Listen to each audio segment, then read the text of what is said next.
Hi guys. Tonight we drift together through a moonlit world of stone and silence. The air smells faintly of wet limestone and ancient smoke. Your footsteps echo softly as you pass under a low archway, the kind that forces you to bow whether you mean to or not. Above, the stars hang steady, but the walls around you seem alive, breathing with memories. For a moment you imagine what it must have been like to live here, to feel safe inside these towers, and then you realize, with a little grin, that you probably wouldn't survive this century for more than a week.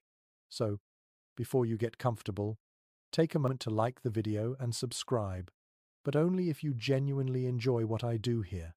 And I'd love to know where you're listening from, so post your location and local time down in the comments. Now, dim the lights. You begin to walk deeper into the castle grounds, guided only by a flickering torch that spits tiny embers into the cold air. The first thing you notice isn't grandeur, it's weight. Every block of stone hums faintly with centuries of weather, with rain that's come and gone 1,000 times. These walls were built to endure, not to invite. Yet there's a strange comfort in their endurance, the way they stand like patient giants watching over the sleeping countryside. Castles began as desperate answers to chaos. After the fall of Rome, Europe splintered into feuding territories. Kings and knights needed places that could resist both arrow and ambition. The first castles were little more than wooden towers surrounded by ditches, crude, flammable, but easy to raise. It was only when Norman stonemasons took their chisels to the earth that castles transformed from fortifications into symbols. Stone was permanence. It said, "I am here to stay." You tilt your head and imagine the rhythm of a mason's hammer. Tap, pause, breathe. One historical fact whispers here. Many early stone keeps were built with limestone because it was soft enough to carve but hardened over time. An accidental genius of nature, slowly strengthening with each century. And then there's the quieter truth, the fringe sort of fact you don't hear in tourist brochures. Some lords salted the mortar with animal blood, believing it made the walls spiritually stronger. It's a detail that sits halfway between science and superstition, an echo of an age that never quite separated the sacred from the structural. Historians still debate whether that belief was widespread ritual or isolated madness, but it clings to the imagination like iron scent in the air. You keep walking. A breeze slips through the battlements, carrying the scent of moss and wood smoke from some faraway cottage. The landscape below is all hush-rolling hills, a dark forest line, perhaps a faint glimmer of a river. You think of how these fortresses were built as much for show as for defense. Every hilltop choice was deliberate, a signal to rivals. Look up and remember who commands this valley. Inside, the castle would have sounded alive even at night, metal scraping against stone as guards shifted their halberds, the mutter of servants finishing their chores, the soft snort of horses in the lower yard. You pass an arrow slit and look out. The world beyond seems impossibly distant, a sea of darkness dotted with faint village fires. Imagine being the watchman whose duty it was to stare into that blackness for hours, trying to guess whether the next spark meant danger. Your torchlight grazes carvings on the wall, rough initials, tiny crosses, crude faces, graffiti, centuries old. You trace one with your fingers and realize someone once stood here, perhaps bored or frightened, carving proof of their existence. It's small, almost tender. The stones remember everyone equally, from kings to kitchen boys. There's a gentle irony to these places. They were designed to keep people out, yet today they invite tourists in by the thousands. You smile at the thought somewhere in time. A lord would be appalled that you're wandering freely through his private courtyard, whispering about how cute the arrow loops look. Still, there's beauty here, not the delicate kind, but the steadfast kind. You can feel it in the rhythm of the masonry, the symmetry of towers, the balance between defense and grace.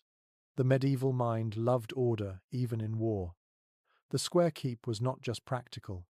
It represented stability in a world where loyalty changed with the weather.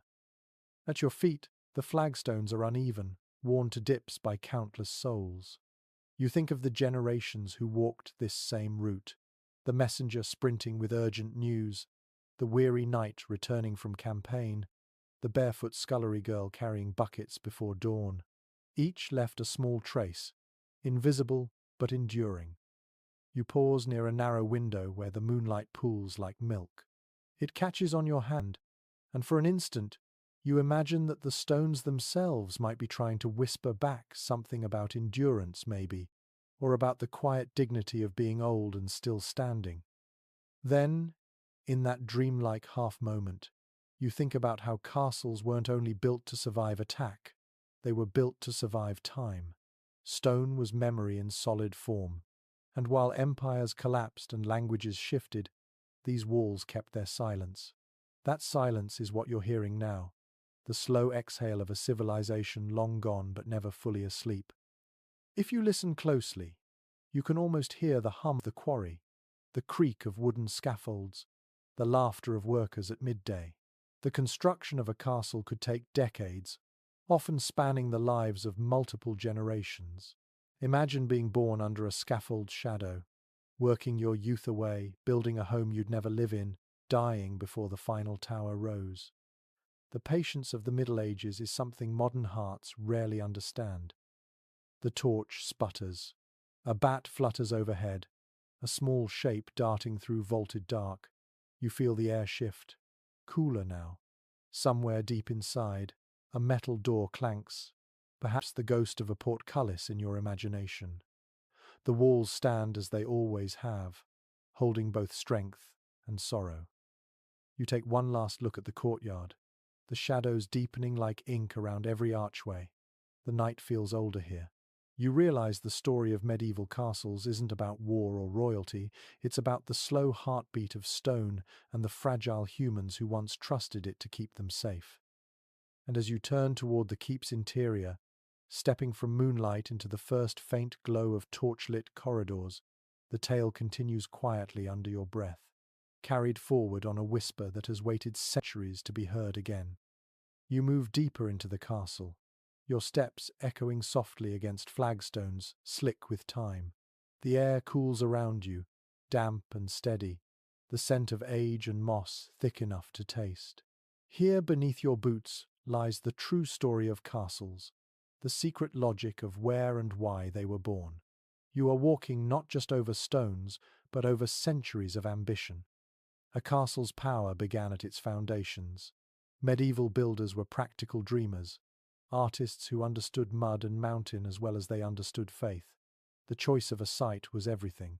Some lords built on lonely hilltops, where the ground was hard and visibility stretched for miles. Others chose river bends or cliff edges, where trade could be watched and taxed with a glance. The land decided the shape of the walls, the width of moats, even the mood of those who lived inside. You crouch to touch a foundation stone, its surface rough but alive with the memory of chisels. The main historical fact here is that many Norman castles were built on earlier Roman or Celtic sites. The conquerors reused sacred ground, claiming both the land and its legends. It was a kind of spiritual recycling, a message carved into the soil. We rule not just your bodies, but your ghosts. Then there is a curious rumor that feels half true, half story. Some builders supposedly buried animal bones or even tiny carvings of saints under cornerstones to bless the structure. A few whispered that unlucky workers were sealed alive inside, to ensure the walls never fell. Historians still argue whether these tales were ever more than fear-laced folklore, but it says something about how superstition and engineering once shared a heartbeat. You straighten, looking around. Every line of the castle begins to make sense now. The outer walls curve just slightly, following the contours of the hill. The towers face prevailing winds. The well sits exactly at the center, protected yet close to every corridor. Nothing about a castle was random. To survive in a medieval landscape was to think like both an architect and a strategist. Imagine being a surveyor with nothing but ropes, pegs, and your own patience. You would measure the horizon by eye, test soil by touch, and build geometry out of mud. A misplaced wall could mean ruin. Yet somehow, with tools no more advanced than wooden scaffolds and willpower. Entire fortresses rose straight from wilderness. You picture the builders, hunched in linen tunics, arguing over levels and weight. The sound of hammers blends with laughter, curses, and the creak of pulleys. Beneath their labor ran something invisible: belief. To build in stone was to challenge nature. You feel a little awe at the thought. Above you, a raven croaks, perched on a cracked parapet. The sound rings against the emptiness. You imagine this place when it was new, when banners snapped in the wind and everything smelled of fresh mortar and horse sweat. The ground must have quivered with energy then. The beauty of medieval construction lies in its contradictions. It was both mathematical and mystical. Builders followed sacred ratios, seeing harmony in the way a wall met a sky. They believed geometry echoed God's own design. A keep's proportions were not only structural but symbolic, aligning mortal hands with divine order. You wander toward what used to be the gatehouse, its archway half collapsed, ivy spilling through the cracks. The stones look heavy enough to outlast memory itself, and yet castles fell all the time. Sometimes to siege, more often to neglect. Their survival depended as much on politics as on architecture. A lord without heirs meant abandonment. A lost war meant ruin. You think of how many hands touched these same stones, and how quickly time replaces ownership. You kneel again, tracing a patch of stonework darker than the rest. Perhaps it was repaired after some forgotten skirmish, or perhaps it simply holds more moisture, a wound the rain never let heal. Every castle wall tells such quiet stories. You realize that the difference between a ruin and a relic is only a few centuries of patience. Somewhere in the distance, a bell would once have sounded from a chapel, marking time for the workers. The rhythm of prayer structured their days, even those who were too tired or cynical to care. Faith was the mortar between generations, as real as lime and sand. You picture the first night after the castle's completion. The Lord walks through the new halls with a torch, admiring his fortress, his legacy. He can finally sleep, knowing his enemies must climb, swim, and bleed to reach him. You wonder if he also feels the loneliness that comes with walls too thick for comfort. Safety and isolation share the same foundation. There's something soothing about that thought, oddly enough. Maybe that's why castles still fascinate people today. They embody both protection and prison, grandeur and claustrophobia. They are human contradictions turned to stone. You notice how quiet it has become.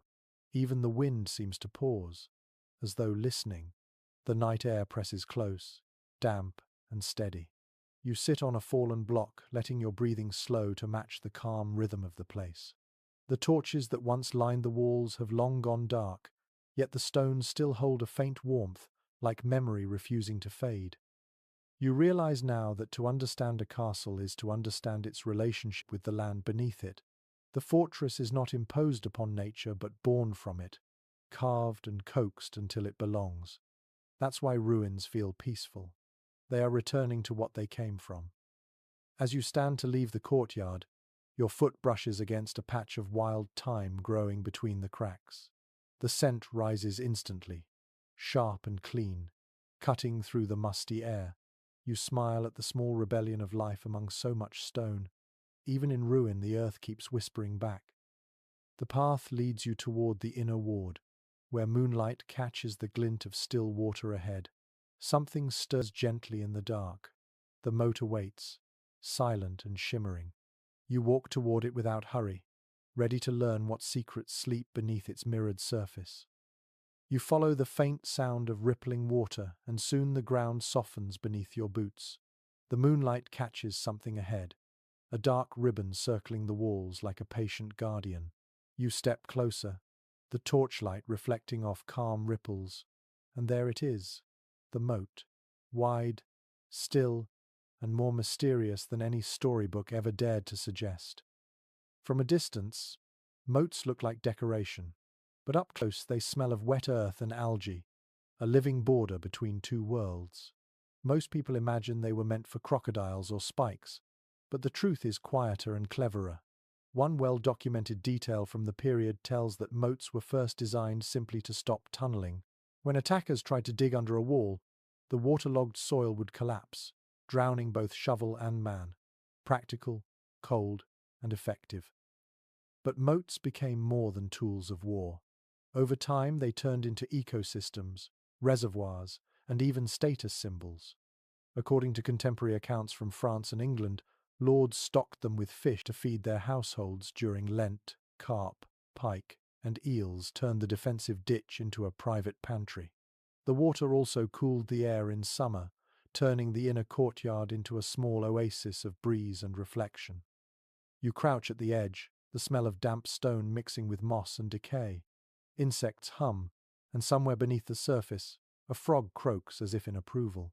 There is a curious footnote from daily life that some castles dyed their moat water with chalk or even wine residue to make it shimmer during festivals. Imagine a crimson moat reflecting torchlight during a midsummer feast, transforming danger into spectacle.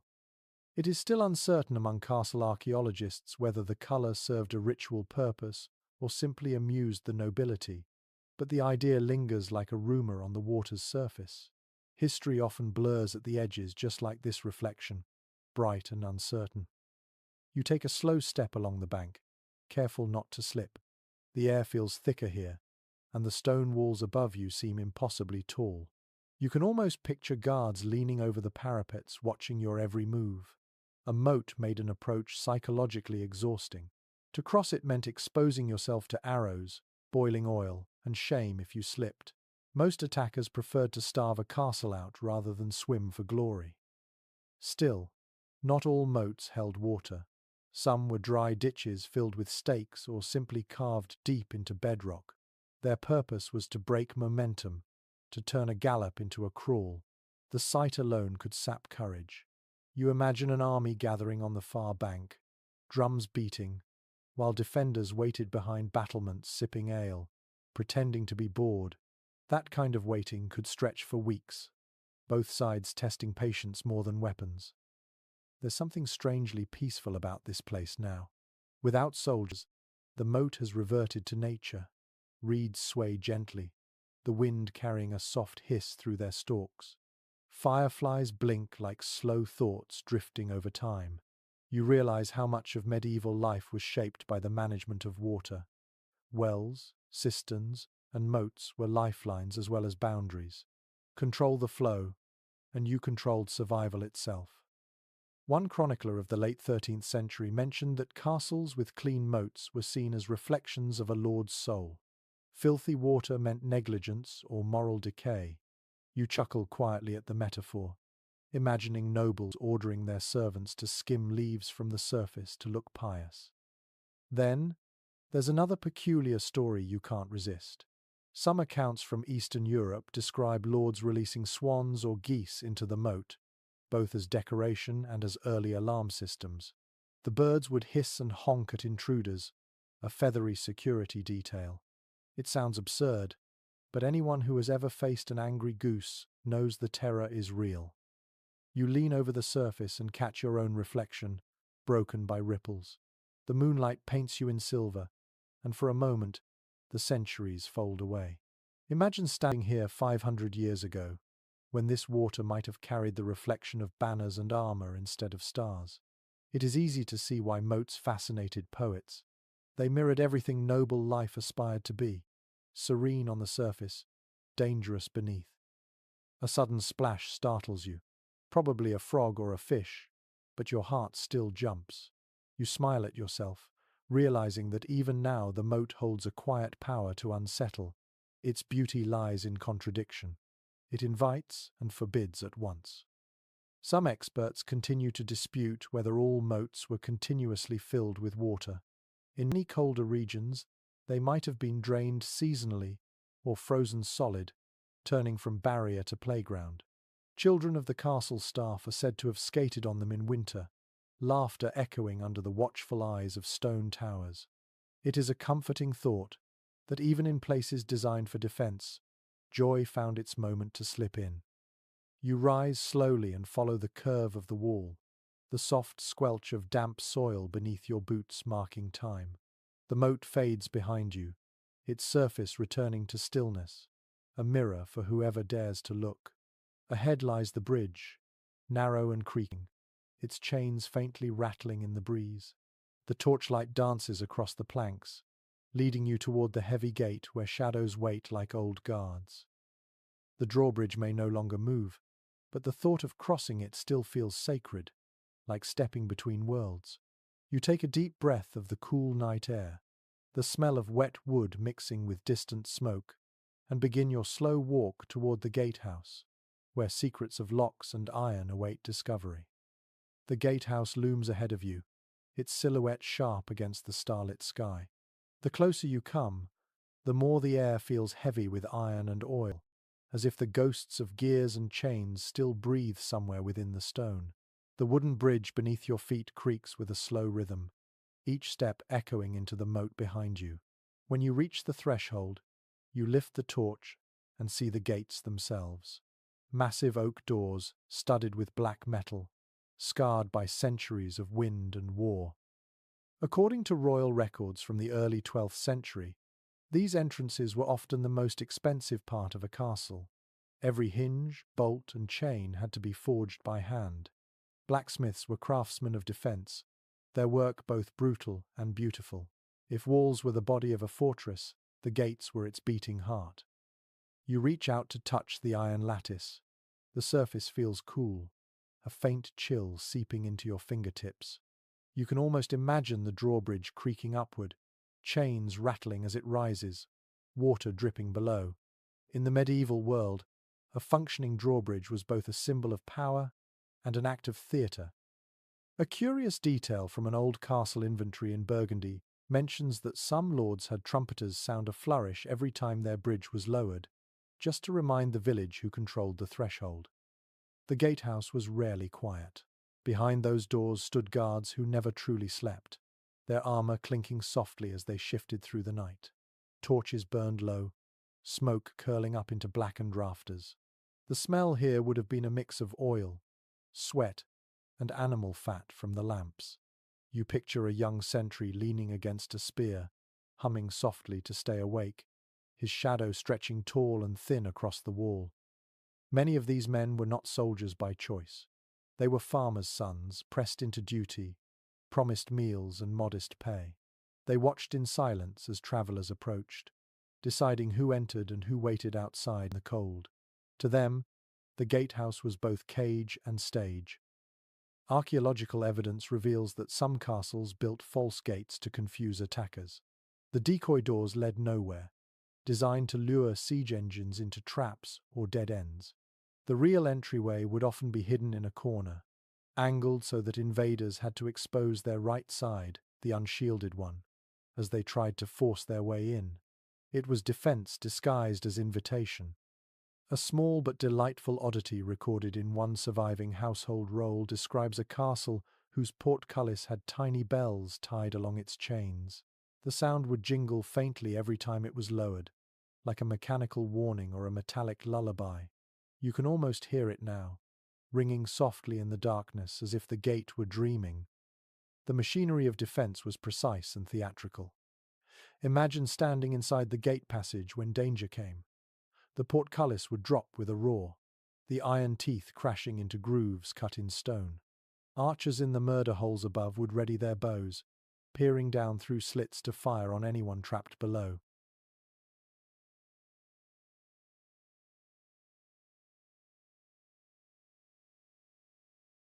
The drawbridge would slam shut, cutting off retreat. The noise would have been deafening, a mix of metal, shouts, and fear. Yet now, in the quiet night, the same space feels like a hollow throat waiting to whisper its story. Some scholars remain divided over how often such complex systems were actually used in combat. Many castles never faced real sieges at all. Their machinery served more to project power than to spill blood. Like armor polished for display, these gates performed intimidation as much as protection. You can sense that balance here, the blend of strength and showmanship that defined the age. You step beneath the archway, your torchlight painting orange waves across the stone. The ceiling curves above like the inside of a ribcage. Tiny holes pockmark the walls where beams once fit, the skeleton of a vanished portcullis. The smell of rust still lingers faintly, centuries old. You pause, listening. Only the wind answers, threading through cracks like a sigh. At your feet, the floor dips slightly, forming a shallow trough. This was once a defense channel where boiling water, tar, or even sand could be poured on intruders. It is strange to think how carefully death was engineered here, measured in inches and degrees. Yet the space feels more solemn than savage now, stripped of urgency, filled instead with memory. Beyond the gatehouse lies the inner yard, dimly lit by moonlight. You take one last look at the heavy doors. They seem to breathe, expanding and contracting with the night air. You imagine how many times they have opened and closed for messengers, pilgrims, soldiers, and thieves. Each visitor left a trace on the threshold, a fleeting echo in the castle's long pulse. One medieval account mentions that some castles installed hidden slots for sliding small gifts or bribes to guards without being seen. Perhaps a silver coin, a loaf of bread, or a letter folded tightly with wax. The gate was a place of negotiation as much as defense. You smile faintly at that thought. Even in a fortress, humanity finds a way to sneak in, disguised as generosity or deceit. The same hands that pulled chains of war might also accept tokens of friendship. The night has grown quieter now. The torches along the walls seem to lean towards sleep. Somewhere deep inside the keep, a single bell marks the hour, low and mournful. You step through the gate at last, leaving behind the weight of locks and levers. Ahead, the courtyard opens like a hidden garden waiting for dawn. The stone under your boots feels warmer here, softened by centuries of footsteps. The hum of daily life seems to stir faintly again. The clatter of pots, a distant laugh, the meow of a hungry cat. The mechanical defenses give way to something gentler, a rhythm of human comfort inside the cold geometry of stone. You walk forward, past the last shadow of the gatehouse, into the quiet heart of the castle, where life once thrived beneath the watchful eyes of guards and gargoyles alike. You step into the passageway beyond the gatehouse and find yourself surrounded by stillness. The air is thicker here, caught between the outer walls and the heart of the keep. Your torch flickers against stone so wide you could walk 3 men side by side inside its depth. The light glides over rough grey surfaces, and you realize how much the castle depends on sound. Every whisper, every breath, every drip of condensation carries a life of its own. According to architectural studies of surviving keeps, some walls reached more than 12 feet in thickness. They were both shield and skeleton, built layer by layer with rubble and lime. The density muffled the chaos outside, but also turned every sound within into an echo. You speak softly and hear your voice return, hushed and slow, as if the stones are trying to answer. You trace your hand along the surface. It feels cool and almost damp, with tiny grains of sand embedded from forgotten centuries. Somewhere deep inside these stones, time itself seems to have a pulse. Builders of the period knew that wide walls kept the temperature steady, protecting against both heat and cold. Yet this design had another secret: acoustics. Messages could travel through the corridors in strange, whispering ways. Servants learned where to stand to overhear conversations meant to remain private. According to old castle household notes, certain servants were valued less for strength and more for their hearing. The thick masonry turned gossip into an invisible weapon. In an age before letters could be trusted, walls themselves became messengers. One curious anecdote from a restored castle in Wales tells of secret speaking holes carved between rooms, hidden under staircases or inside fireplaces. When the fire was out, words could drift like smoke from one chamber to another. It is said that a clever steward once learned of a lord's plot through such a passage and saved himself from execution by vanishing before dawn. Whether this story ever happened or not, the ingenuity behind such designs is undeniable. Some experts continue to discuss whether these channels were intentional or accidental results of shifting stonework, but the legend feels too human to dismiss. People always find ways to make the walls listen. You keep walking. The corridor narrows until you must tilt the torch sideways. The flame dances wildly, and shadows dart across the ceiling like restless birds. The quiet hum of wind pushes through a crack above you, producing a soft whistling note. The sound seems almost deliberate, like a flute buried in the structure. You stop for a moment and let it play. It feels like the building is breathing, sighing through the ages. When the castle was alive with people, this hallway would have been full of small sounds. The rustle of wool skirts, the scrape of boots, the splash of buckets. Sound was information. The rhythm of footsteps told you rank, mood, even the weather outside. A fast stride meant trouble. A dragging step meant exhaustion. In silence, walls spoke the loudest. You step into a larger chamber now, the ceiling lost in shadow. The torchlight catches faint carvings along the plaster, small initials left by masons centuries ago. One inscription reads like a prayer. Deus audinos God, hear us. You murmur the words under your breath, realizing that for the men who built these walls, stone and faith were the same language. According to a preserved builder's manual from the 14th century, masons often tapped each block with a hammer after placing it, listening for tone. A clear ring meant the joint was solid. A dull thud meant weakness. It was music of labor, a code of sound that only craftsmen understood. You close your eyes for a moment and imagine the noise of construction. Hammers striking rhythmically, shouted orders in Latin and Old French, the scrape of scaffolds, the wheeze of oxen pulling stone carts. The castle, before it ever became a fortress, was a symphony of human persistence.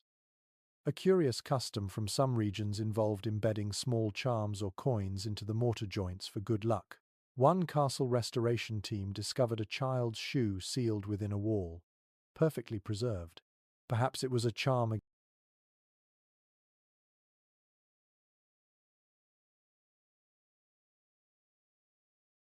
against evil spirits, or maybe just an accident. There is no certainty now, only wonder. The scholars who studied that discovery offered several interpretations, yet no conclusion satisfied everyone. It is one of those mysteries where archaeology meets folklore, and both bow quietly to time. You move to the center of the room, where faint drafts circle your ankles. Somewhere above, pigeons coo softly in hidden rafters. The castle feels alive again, filled with murmurs instead of silence. You imagine the voices that once filled these halls. Lords planning alliances, maids exchanging gossip, priests chanting prayers that echoed like slow bells through the chambers. It strikes you that castles were not only built to protect against enemies outside, but to contain secrets inside. Every whisper stayed trapped between these stones. The walls, you think, are the best historians of all, though they never speak their truths aloud. Your torch begins to wane. The orange glow fades into a pale blue shimmer as moonlight seeps through a high-slit window. The sound of the wind outside rises slightly, weaving through the cracks like a distant song. You take a breath, slow and steady, listening one last time. The hum of history surrounds you, not loud but constant, like the low tide of centuries. As you step forward, leaving behind the whispering walls, you can still hear faint echoes of laughter, prayer, and secret promises that never reached the air beyond. Ahead lies a courtyard, faintly glowing under the night sky. The heart of the castle waits there, filled not with war or silence, but with life. You move toward it slowly, ready to see how ordinary people found warmth within all this stone. You step out into the courtyard, and the air feels instantly different. Gone is the chill of the corridors, replaced by the soft warmth of a night that smells faintly of straw, baked bread, and damp stone. You stand in the heart of the castle's daily rhythm, the place where life hummed quietly, even when the world beyond the walls was chaos. Here, the weight of war gives way to the music of chores. According to household rolls kept by castle stewards, the courtyard was the busiest part of any fortress. It was where cooks prepared meals, blacksmiths repaired armor, and stable boys brushed horses until their hands turned grey with dust. At dawn it would echo with shouts, barking dogs, and the clatter of wooden pails. But at night, like now, everything would soften. The same space that buzzed with command by day would fall into a slow, contented silence. You walked slowly across the uneven stones, imagining how many feet wore them smooth. Every mark under your boots was made by someone who lived, worked, and hoped here. A small but delightful oddity recorded by travellers in the 15th century mentions that some castle courtyards were home to free-roaming cats and even peacocks, kept not only for pest control but as living ornaments. The peacocks strutted like royalty, and the cats ruled like ghosts. The castle's inner life depended on rhythm more than rank. The courtyard was a meeting point of classes, a rare place where a lord might pass a washerwoman without ceremony. Smoke from the kitchen mingled with the scent of hay from the stables, and laughter drifted from the servants' quarters whenever wine was found or rules forgotten. According to surviving chronicles, the design of the courtyard reflected the soul of the castle itself. Some were wide and open, built for sunlight and festivals. Others were narrow, hemmed in by walls that made even daylight feel cautious. You can sense which this one was by the way sound behaves. The echoes come back softly, as if the space prefers whispers to celebration. You find an old well at the centre, its lip worn smooth by centuries of hands. The water within glints faintly under the torchlight. It was more than a necessity. It was the beating heart of survival. When sieges lasted weeks, the entire population of the castle depended on its depth. A well could mean the difference between hope and surrender. A curious practice from medieval households involved dropping small coins or polished stones into the water for luck, believing the well's spirit might guard them in return. Archaeologists still find such offerings at the bottoms of ancient shafts, reminders of the quiet faith that lingered between chores. Some specialists think it was a continuation of older pagan rituals long before castles ever stood. You kneel beside it and drop a pebble into the darkness. The sound takes its time to return, a faint splash that feels older than you can imagine. For a moment, the entire courtyard seems to breathe with that sound. Servants once crossed this space carrying trays of bread or buckets of ash. Children ran through it chasing dogs or each other, their laughter bouncing off the walls. Soldiers sharpened swords here, sparks falling like tiny fireflies. You picture the routine of dusk, torches lit, animals fed, gates checked, prayers murmured. Then the stillness, deep and honest, when everyone finally slept. According to local legend, many castles had a single bench where servants met after curfew to trade stories. It was the unofficial meeting place of the forgotten. A mason might share gossip about the lord's new taxes, or a cook might whisper about a traveller who had arrived uninvited. Stories born on that bench travelled further than any royal decree. It is intriguing that some historians argue the courtyard was the real centre of medieval social life, not the grand hall. It connected the sacred and the mundane, the noble and the common, in one continuous circle of motion. The hum of a courtyard at work was the heartbeat of the Middle Ages. You lean against the edge of a wall where ivy has begun to reclaim its territory. The leaves shiver gently in the breeze, their pale undersides catching the torchlight. It feels peaceful, almost holy, this blend of ruin and memory. Somewhere above, an owl hoots, its sound perfectly in tune with the rhythm of the night. In the silence that follows, you imagine what it felt like to live within these walls. The fear of invasion must have been real, but so too was the comfort of routine. People woke, worked, loved, and laughed beneath these towers. The courtyard saw it all without judgment. As the torch burns lower, you can almost sense the past settling around you, not as ghosts but as gentle echoes. The stones remember footsteps, but they do not mourn them. You realize that castles were not just symbols of strength, they were villages wrapped in armor, fragile hearts hidden inside steel shells. The last of the torchlight flickers out, leaving you with only moonlight. It glides across the cobbles like silver dust, and in that calm brightness, you hear faint music drifting from the great hall beyond the archway ahead. Someone is singing, softly, as if the night itself is being lulled to sleep. You turn toward the sound, following it through a carved doorway. The air grows warmer, the scent of fire and roasted herbs rising to meet you.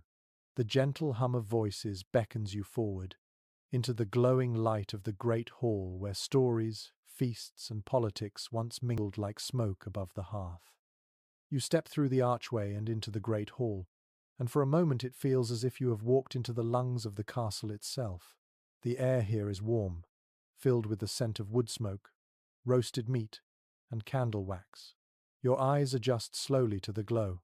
The hall stretches high above you, a cavern of timber beams and shadows. Flames from the central hearth throw long patterns across the ceiling like silent banners waving overhead. According to building records from the 13th century, the Great Hall was the first space designed after the keep itself. It served as the castle's public heart, the room where business, ceremony, and daily meals blended together. It was both throne and kitchen, courtroom and stage. The size of a hall reflected its owner's ambition. Some could hold 200 guests beneath a single roof. The first thing you notice is the quiet rhythm of sound. Even when full, such halls would not have been noisy in the way modern crowds are. Voices softened against stone and wood, echoing like the murmuring sea. The long tables lined with benches invited conversation, though rank decided where one Saturday, the Lord's table, raised on a dais, commanded the view of everything, as if to remind everyone that hierarchy never rested. According to one detailed account from a medieval household inventory, the walls of these halls were painted with bright patterns of red and gold, a surprise against the grey stone outside. Light reflected off pewter dishes and polished shields hung decoratively. It was less grim fortress and more theatre of power. A curious footnote from travellers' diaries mentions that some lords kept musicians hidden behind wooden screens, playing softly during meals to disguise unpleasant sounds of chewing or argument. The music was meant to soothe the atmosphere, and sometimes, perhaps, to mask whispers of treachery. You can almost hear the faint notes now, a slow lute melody winding through the air like the breath of sleep. According to chroniclers of the time, meals in the great hall were ceremonies of rhythm as much as taste. Bread was the plate, hands were the utensils, and silence was respect. When the Lord lifted his cup, everyone followed. When he set it down, no one dared drink until he did again. Yet for all the formality, the hall also hosted laughter, gossip, and the clinking of mugs after hours when the fire burned low, the rules melted into warmth. Archaeological finds of discarded bones and pottery beneath old floor layers reveal that many of these grand gatherings were surprisingly casual once the nobility retired. Servants and guards turned leftovers into late-night meals, singing songs that mocked their masters in clever riddles. Those songs rarely reached parchment, but they linger in the rhythm of oral tradition even today. Some experts continue to wonder whether these halls were more social or symbolic. Were they built to unite a household, or to remind everyone who ruled it? The answer changes depending on where you stand. At the dais, you might call it majesty. At the lower benches, you might call it survival. The architecture allowed both interpretations to exist in the same breath.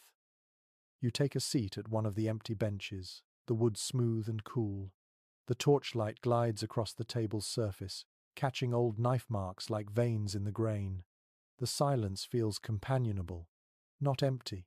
Perhaps that is the greatest secret of such halls. They were built to hold stories even when no one was speaking. Imagine this space at the height of winter. Smoke swirling up to the rafters, dogs stretched by the fire, children half asleep in corners. A bard begins to tell a tale of dragons or saints, his voice low and rhythmic. The crowd leans closer, the glow of the hearth turning faces gold. For a while, the world outside the walls ceases to exist. One well-documented record from a feast at Westminster describes servants moving in precise choreography, carrying dishes of venison and fish seasoned with cloves and saffron. The scent alone must have been intoxicating, especially to guests unaccustomed to such abundance. Yet behind that luxury lay the hands of countless workers. Every plate of food represented a network of labor: farmers, millers, hunters, and cooks, all invisible to the high table. You glance at the fireplace. It is wide enough to stand in, lined with iron hooks for pots and spits. The fire's light flickers against carvings in the mantel, scenes of saints and battles meant to inspire both piety and fear. One small carving catches your eye: a fox in a monk's robe carrying a goose. You smile at the irony. Even stone could keep a joke alive for centuries. A gentle wind moves through the hall, carrying a faint chill from the cracks in the walls. The torches flutter,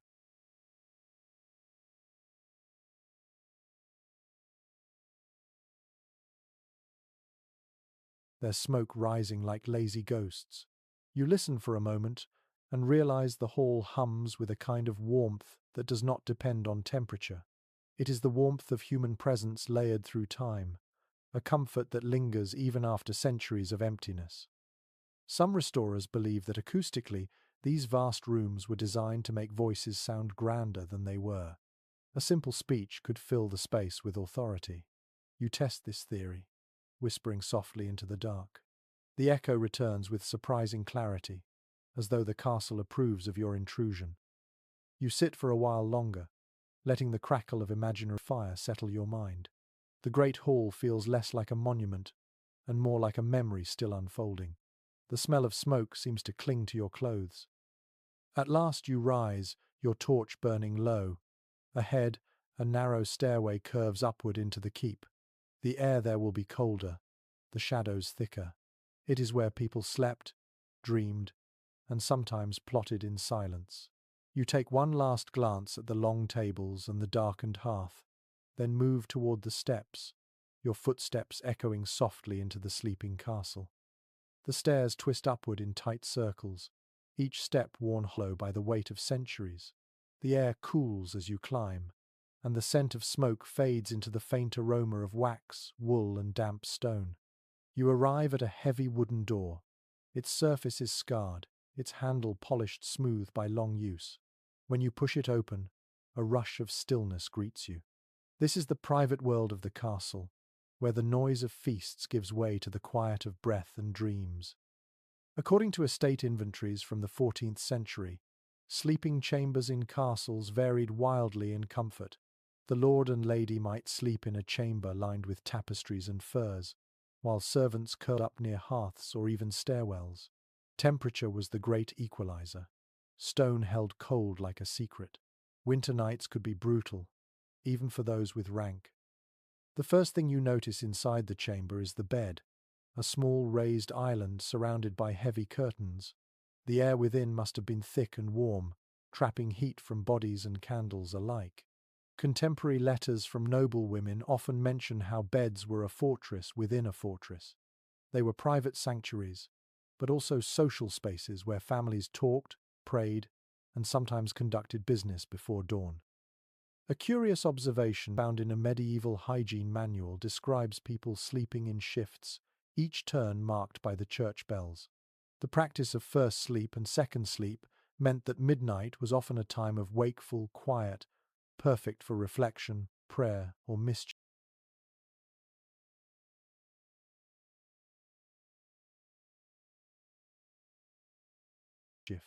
Imagine the castle at that hour, its torches dimmed, its corridors hushed, yet a few candles flickering behind drawn curtains. Archaeological evidence reveals that mattresses were filled not with feathers, as often imagined, but with straw, reeds, or dried heather. The straw would be changed a few times a year and scented with herbs such as lavender or thyme to keep pests away. The faint perfume must have been comforting, though it could never fully mask the chill seeping through the floor. A small but curious detail from one surviving household account tells of servants warming beds with pans filled with coals wrapped in cloth. The idea was to take the edge off the cold before the master retired. Occasionally, the pans burned holes through the blankets, so the servants were scolded for doing their job too enthusiastically. You can almost picture the laughter in the scullery afterward, when no one important was listening. The quiet here is immense. You hear only the distant sigh of wind through a slit window. You move closer to the bed and touch the fabric of the curtain. It is heavy and rough beneath your fingers, woven from wool and lined with fading embroidery. Each stitch, a tiny act of patience. In a world without central heat, these curtains were not luxury but survival. They trapped warmth and privacy in a single motion. Some historians still discuss whether people slept fully lying down. In certain regions, noblemen preferred to rest half-sitting, believing that lying flat invited death or illness. Beds were shorter as a result, and you imagine how odd it must feel to drift to sleep, propped on pillows, face tilted toward a flickering candle. The thought adds a quiet intimacy to this room, a vulnerability not often associated with stone fortresses. You wander toward the narrow window, where moonlight spills across the floor. From here, the courtyard below looks softer, silvered by mist. Somewhere, a dog barks once, then falls silent. The night holds its breath. You think of how many centuries of sleep this castle has witnessed, how many dreams dissolved into this same air. There are other beds in smaller rooms nearby. A nursemaid might doze lightly beside a cradle. Guards might snore against the wall, wrapped in cloaks. Sleep was never entirely private in the Middle Ages. Even kings shared chambers with attendants or guards, partly for safety, partly for warmth. The modern idea of solitude was rare, perhaps even frightening. One of the most charming details found in a 15th century account describes a lord who kept a small dog at the foot of his bed, not for affection but as an alarm against rats. The dog, of course, often chose to nap through its duties, but the gesture says something about comfort and company in a time before locks and insulation. Scholars have pointed out that dreams played a significant role in medieval belief. People saw them as messages from God or omens of fate.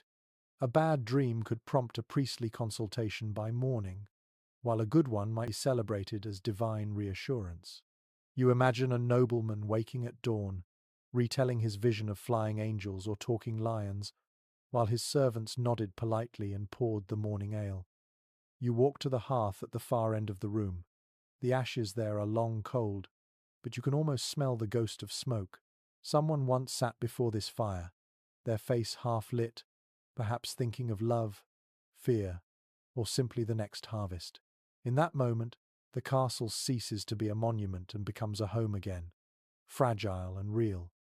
A faint draught curls through the room, lifting the edge of a curtain. The fabric sways gently, as if stirred by a sleeper's sigh.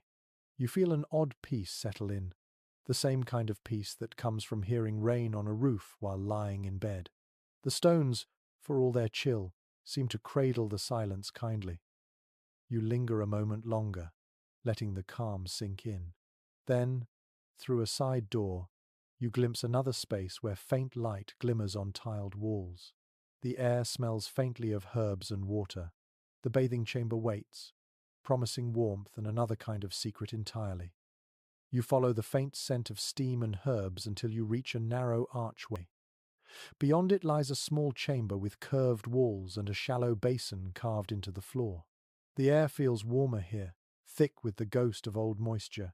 For a moment, it is hard to believe that bathing ever belonged inside castles, those fortresses of cold stone and duty.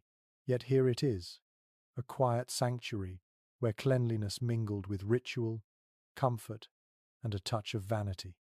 According to personal letters and records from noble households, bathing was far from forgotten in the Middle Ages. People bathed more often than legends suggest, though not daily as in modern times. Warm water was a luxury that required firewood, servants, and patience. Baths were planned events, almost social occasions. A tub might be set before the hearth, filled with buckets carried up from the kitchen. Curtains were drawn around it for privacy, though never complete secrecy. Archaeological discoveries in castle ruins reveal intricate heating systems known as hypercausts, especially in royal residences. These early underfloor structures carried hot air from furnaces beneath tiled chambers.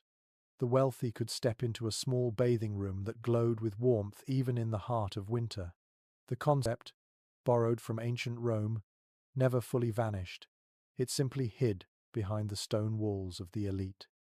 One interesting custom recorded by a 13th century chronicler tells of scented oils added to the water. Rose, lavender, and sometimes vinegar mixed with herbs were believed to strengthen the body and purify the soul. The fragrance lingered in hair and fabric, marking both cleanliness and privilege.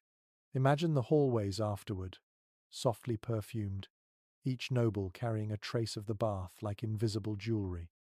A charming yet peculiar detail survives in a manuscript from Bohemia, which mentions that some lords invited trusted friends or relatives to share the same tub.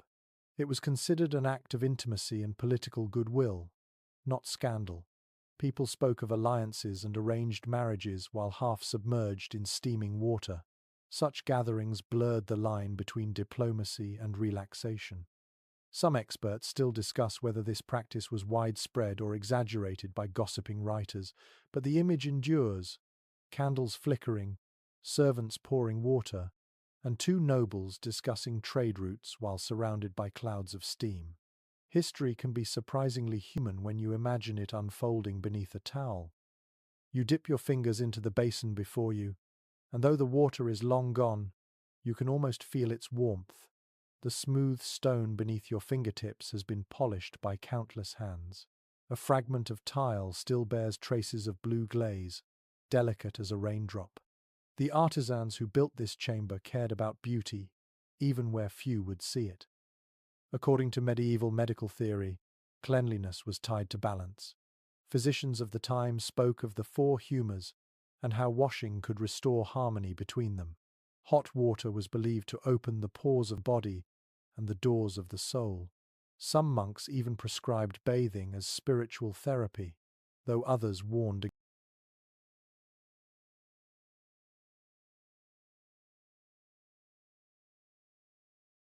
against indulgence.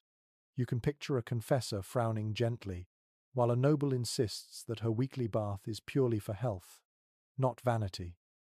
The chamber smells faintly of herbs even now. Perhaps mint once grew in pots near the window. A narrow wooden bench sits by the wall, darkened with age. You can imagine a servant kneeling there, pouring water from a copper jug, humming softly to fill the silence. It must have been an oddly intimate task, serving warmth to another person one bowl at a time. There are curious notes from castle inventories mentioning portable wooden tubs lined with linen to prevent splitters. They were often dismantled after use and stored in attics. Some were shaped like barrels with hinged lids to keep the water hot longer. The image is almost whimsical. A lord sitting inside a giant cup, steam rising, while outside the wind howls through the battlements. Scholars continue to debate whether the decline in bathing habits came later with colder climates, stricter moral codes, or the fear of disease during the plague years. It seems that over time, the pleasure of water gave way to the discipline of modesty. Yet here, in this chamber, the story feels simpler.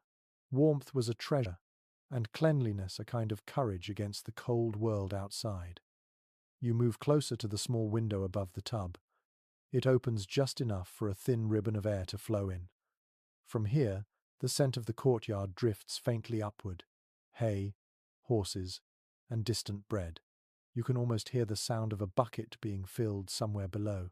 It connects this quiet space to the beating life of the castle, reminding you that even luxury needed labor. A story survives in local folklore about a washerwoman who once dropped a lord's towel into the moat by accident. Instead of punishment, the lord laughed and said the fish would now enjoy his perfume. True or not, it speaks of a humor that occasionally softened hierarchy, even within these rigid walls. You take one last look at the room. The floor glows faintly in the torchlight, and the shadows ripple like water. For a brief moment, the space feels alive again, filled with the quiet rhythm of pouring, scrubbing, and sighing. The scent of roses seems to hang in the air, imagined yet persistent. You turn toward the door, feeling the cooler air of the hallway brush your face. Beyond this chamber lies another kind of garden, one that never needed fire or stone. The castle's outer gardens wait quietly under the stars, full of fragrance and memory. You step toward that distant green glow, leaving behind the last curl of invisible steam. You walk through a narrow passage that opens suddenly into a walled garden, and the change feels like stepping into another world. The air softens immediately, carrying the scent of earth, dew, and faint blossoms that somehow survive the centuries. Moonlight filters through trellised vines, tracing patterns on the stone path beneath your feet. After so much darkness inside the castle, this feels like a secret whispered by the land itself. According to monastic garden records and estate plans, nearly every castle of importance maintained at least one enclosed garden. These were known as herbers or pleasaunces, spaces designed not for war or labor but for peace. Lords and ladies came here to walk, pray, or talk in confidence. The garden served as both medicine and meditation. You pause beside a raised bed where ghostly leaves shimmer in the silver light. You can almost see what once grew here: rosemary for memory, sage for wisdom, lavender for rest. Medieval gardeners believed each plant carried both a purpose and a spirit. They arranged flowers according to symbolic order, so even color told a story. Green for renewal, red for courage, white for purity. It was nature shaped into language. Archaeological surveys of castle grounds show that these gardens were often positioned near the living quarters for easy access. Some even had small fountains or running water, fed by channels from the moat or nearby springs. The gentle sound of trickling water was thought to soothe the mind and purify the air. You imagine that quiet music now, blending with the distant hoot of an owl. One recorded custom from a 14th century castle in France describes evening walks taken by the lady of the household and her attendants. They would stroll in pairs, carrying small lamps, their laughter echoing softly against the walls. Gardens were among the few places women could move freely, and they filled the space with stories, songs, and secrets. A delightful yet peculiar note appears in a gardener's diary from the same period. He wrote of planting strawberries near the path, not only for their fruit but to symbolize humility. When the Lord's children stooped to pick them, it was meant as a lesson to remember modesty despite privilege. Such quiet teaching through design reveals a gentleness hidden inside the rigid order of the age. Some historians continue to explore whether castle gardens were more medicinal or aesthetic in purpose. The truth may lie somewhere between. Herbalists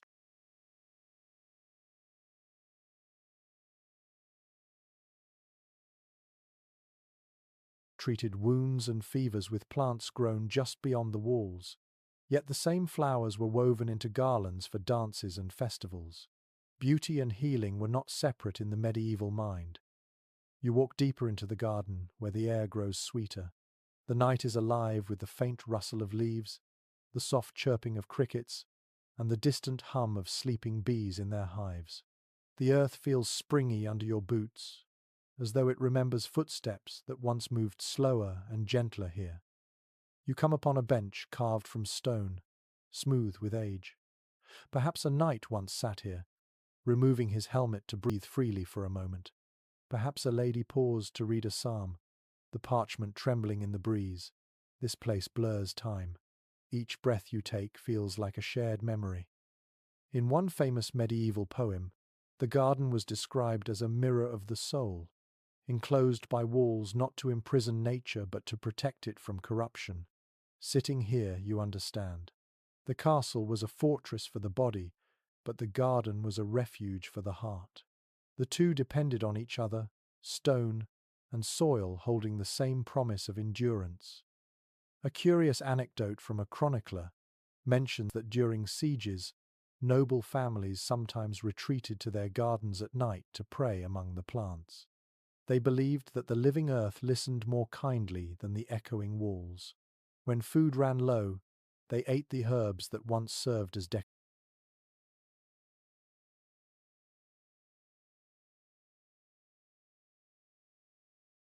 decoration. The boundary between beauty and survival vanished completely. You touch the rough bark of an old tree that leans against the wall. Perhaps it once bore apples or quince, fruits prized for their sweetness and rarity. In medieval banquets, such fruits were symbols of paradise, reminders that even inside fortresses, people longed for the gentleness of Eden. The scent of crushed leaves under your hand releases a faint bitterness that feels honest, ancient. The moonlight brightens slightly, revealing a small stone basin at the garden's center. The surface of the water reflects the stars, perfectly still.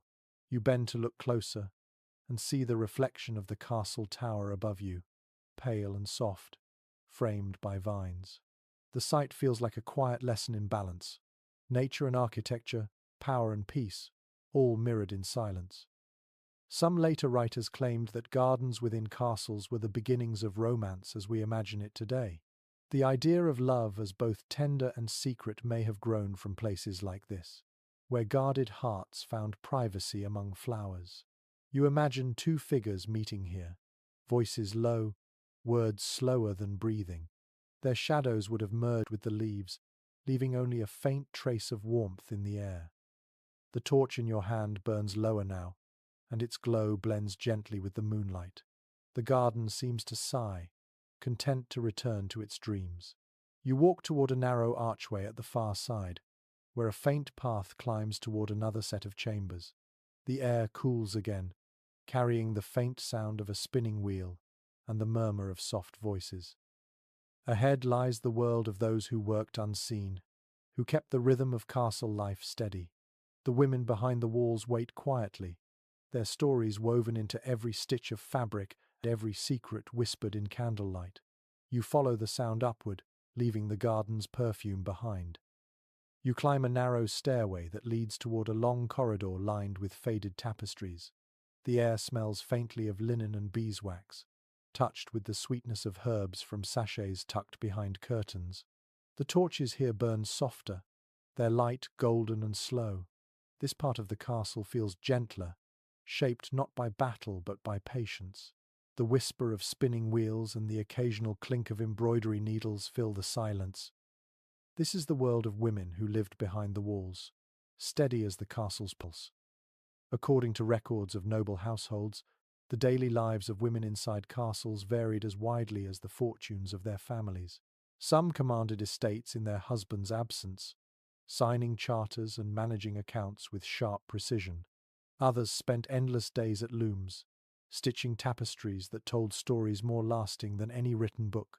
Power here took quiet forms, influence through conversation, through faith, through the careful art of waiting. A well-documented account of Eleanor of Aquitaine describes her as both ruler and prisoner, her chambers becoming her courtroom when politics demanded her silence. Her story shows how the domestic heart of the castle could also become its most subtle battlefield. Control was exercised not by swords but by words spoken over embroidery frames and letters written by candlelight. You step into one of those chambers now. The air is warm from a small brazier glowing in the corner. A spindle rests on a table beside a half-finished tapestry. The fabric shows a garden, much like the one you just left, with birds and vines curling toward the edges. The threads shimmer faintly, dyed in blues and reds that have barely faded. According to dye recipes recorded by medieval craft guilds, these colors were made from crushed minerals and plants. Lapis, madder root, wode each hue carrying a name and a cost. A curious detail from one surviving account mentions that noblewomen often used secret symbols within their embroidery. A stitched hawk might represent freedom, a lily could hint at loyalty, and a small, almost hidden fox might mock the men who never thought to look closely. These works were conversations in code, patience turned into art. Some researchers still discuss whether these tapestries were entirely the work of noble hands or mostly of servants, but perhaps both are true. The rhythm of weaving blurred rank and duty. Each pull of thread was a meditation, each knot a quiet act of creation. You imagine the women seated in a half-circle here centuries ago. Their voices rise and fall softly. One recites a psalm, Another hums a tune. Another whispers the latest gossip from the courtyard. They are dressed in wool and linen, their sleeves gathered neatly to keep from the spinning wheels. For hours they sit together, time measured not by clocks but by finished stitches. A charming but lesser-known note from an Italian castle ledger describes how ladies kept songbirds in cages near their work tables. The birds sang to mark the passing of daylight, their songs mingling with the soft drone of spinning. One chronicler even joked that the birds were the castle's most loyal musicians, never asking for pay and always performing in key. You look toward a small writing desk by the window. A quill rests beside a folded piece of parchment, sealed with wax long cooled. Many letters that shaped history were written in such rooms, though signed by men who never set foot in them. The women behind those words acted as diplomats, mediators, and messengers. It was through these letters that marriages were arranged, truces proposed, and rumors softened into strategy. Some historians point out that literacy among noblewomen was higher than once believed. Monastic schools trained them not only to read scripture, but also to write elegantly, blending piety with politics. You picture a lady leaning over her parchment, her candle flickering while she weighs each phrase like a jewel. Her words might one day decide the fate of a province, though no one would ever carve her name in stone. You glance toward a small cradle near the hearth. The rhythm of castle life also included the quiet work of raising children. Wet nurses and governesses formed a hidden community within these walls. Songs, lullabies, and bedtime prayers filled the nights when storms howled beyond the battlements. The tenderness of motherhood existed here alongside the iron of duty. A curious anecdote recorded in a household account from the Low Countries mentions that children of noble birth often learned their first letters stitched into cloth by their mothers. Instead of ink, they traced the alphabet in thread. It was education woven into affection, a way to teach both patience and meaning at once. You move closer to the tapestry again and notice a small imperfection, a thread pulled loose, curling like a question mark. It feels oddly alive, as if the story still wishes to speak. Perhaps that is what these women left behind, threads of memory woven so deeply that even time cannot quite unravel them.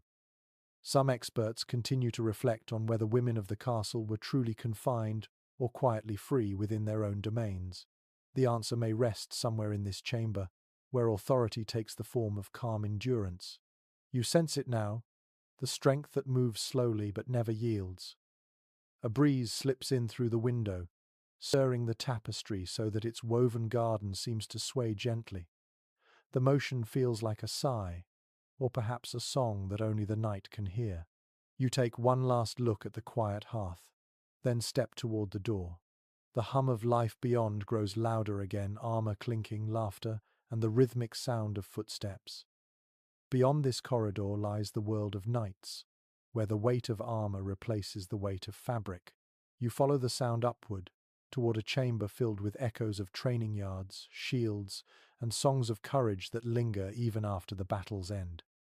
You step out of the quiet corridor and into the open air again, where moonlight spills across a training yard paved with hard-packed dirt. The smell of iron and sweat lingers faintly, though no soldiers stand here now. The wooden targets lean crooked, their straw faces pierced and silent. The ghosts of drills still seem to echo in the rhythm of the wind. This was the world of the knights when they were not at war, when the sword was both tool and burden. According to military records and personal letters from the late 12th century, knights spent more time maintaining discipline than fighting. Training was relentless. Sword practice, mounted combat, archery, and even dance formed part of their routine. Balance was everything.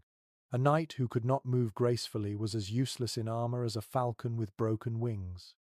You imagine the mornings here, the clang of metal rising with the dawn, the scrape of blades on whetstones, the grunts of effort from men swinging wooden swords until blisters split their palms. Pages and squires hurried to fetch water, their voices breaking from youth and exhaustion alike. By midday, the air would shimmer with heat and dust, and still the drills continued. One well-preserved training manual, written by a master-at-arms in 14th century Germany, describes exercises so precise they read almost like choreography. Knights were instructed to move with rhythm, to anticipate motion as if dancing with the opponent. It was not brute strength that won a fight, but timing and calm. You picture that now, a line of men in chainmail stepping and striking in near silence, each movement measured like a heartbeat. A curious bit of everyday life emerges from another record, which mentions that knights often played games resembling modern tennis or fencing during rest periods. The games were meant to sharpen reflexes and camaraderie. Laughter filled the courtyard between clangs of steel. The sound must have carried strangely through the halls.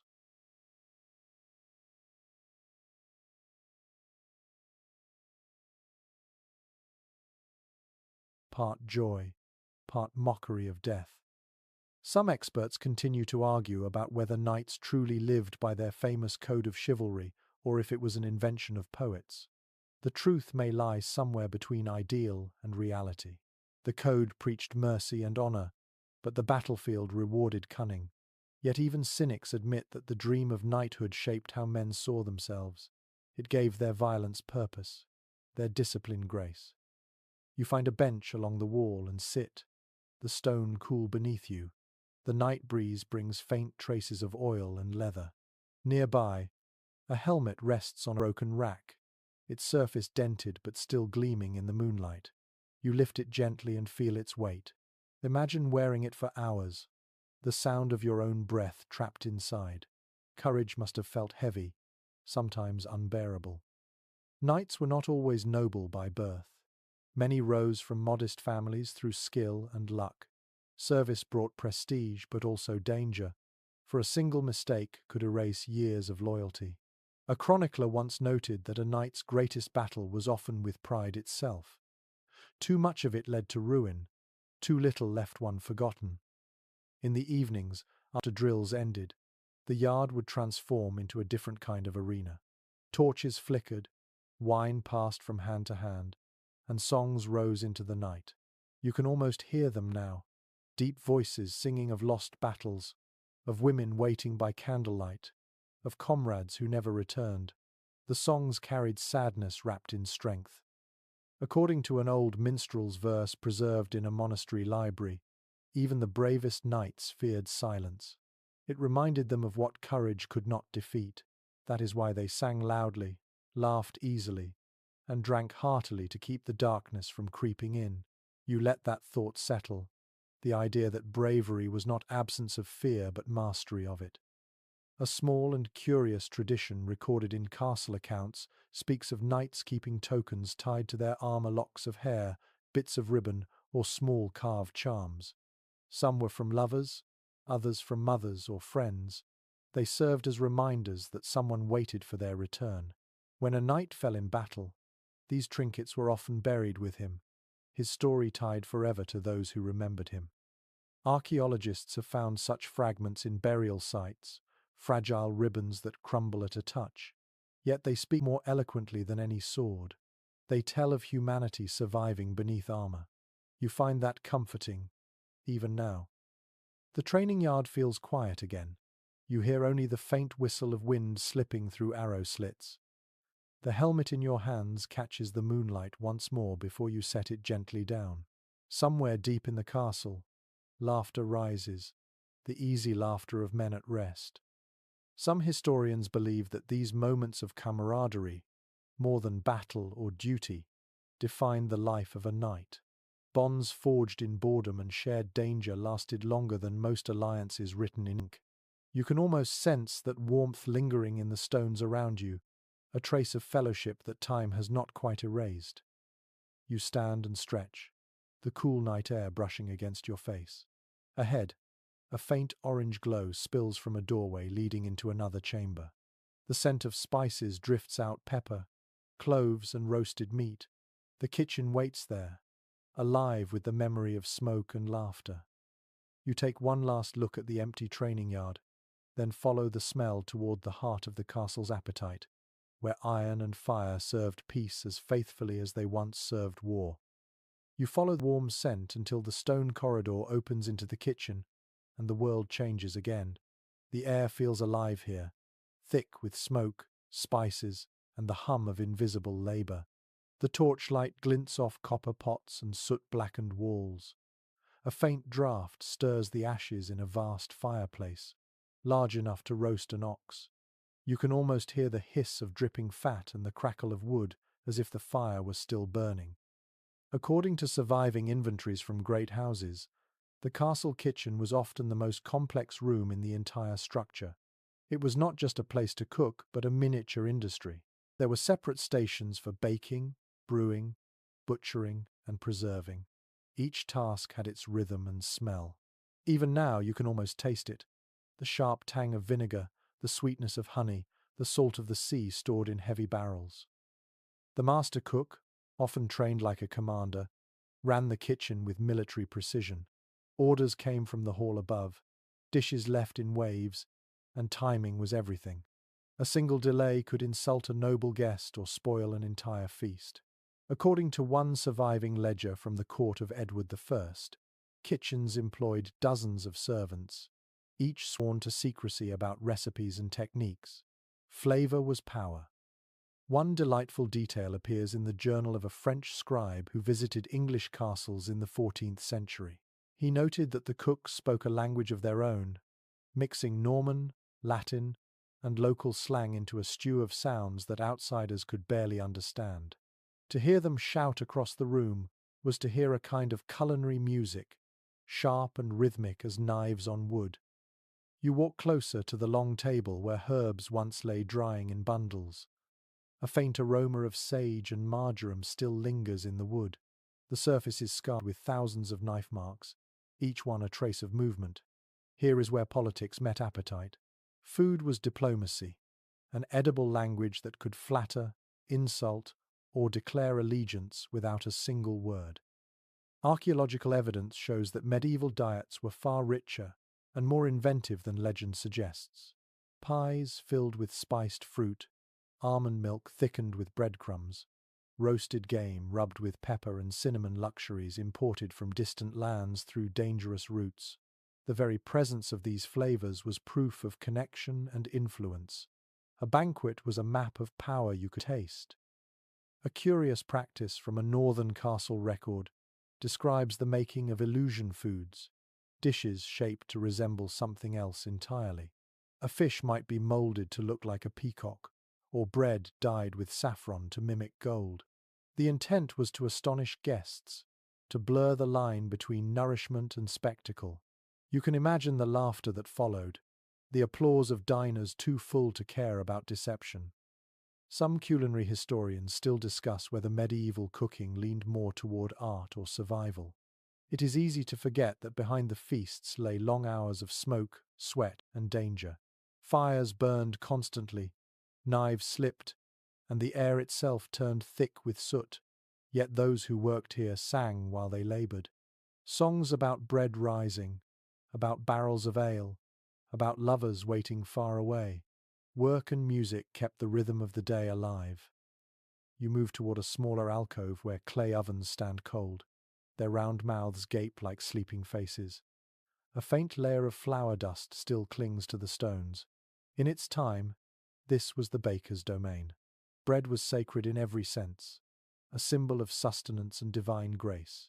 Each loaf that left this room carried both nourishment and blessing.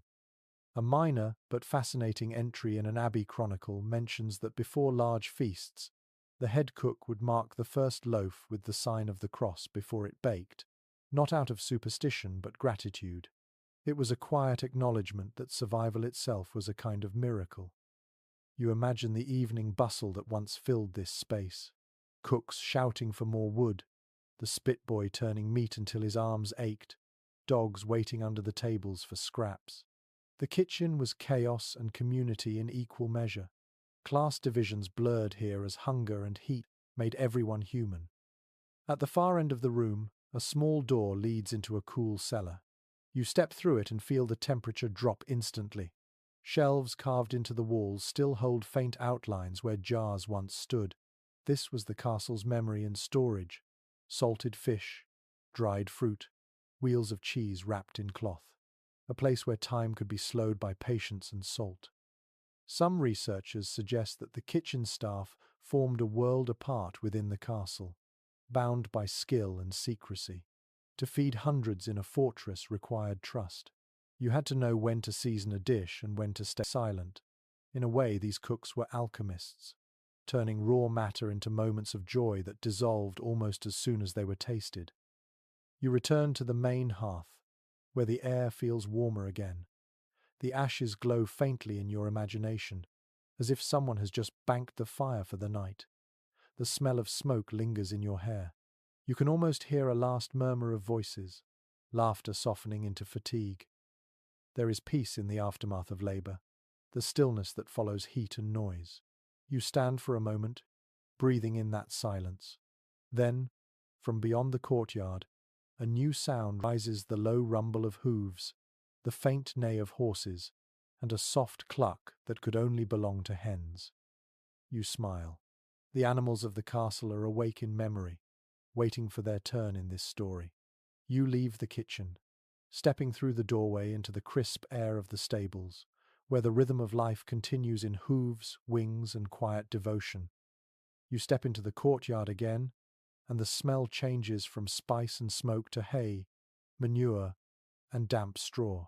The air feels heavier but alive, filled with the soft shuffle of hooves and the faint rustle of wings from the loft above.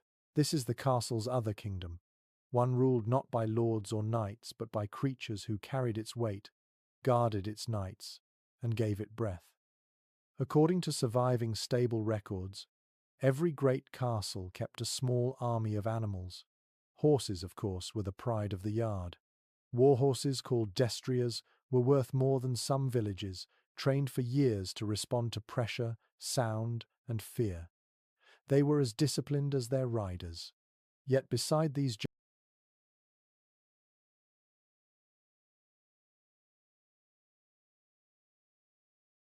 giants stood smaller breeds, palfreys for ladies, pack horses for supply trains, and ponies for children learning to ride.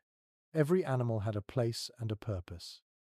You walk along the row of stalls. The air smells warm and sweet, like hay soaked in Sunday. You can almost hear the quiet snort of a horse shifting in its sleep, the clink of a harness, the sigh of leather straps as they sway from their hooks.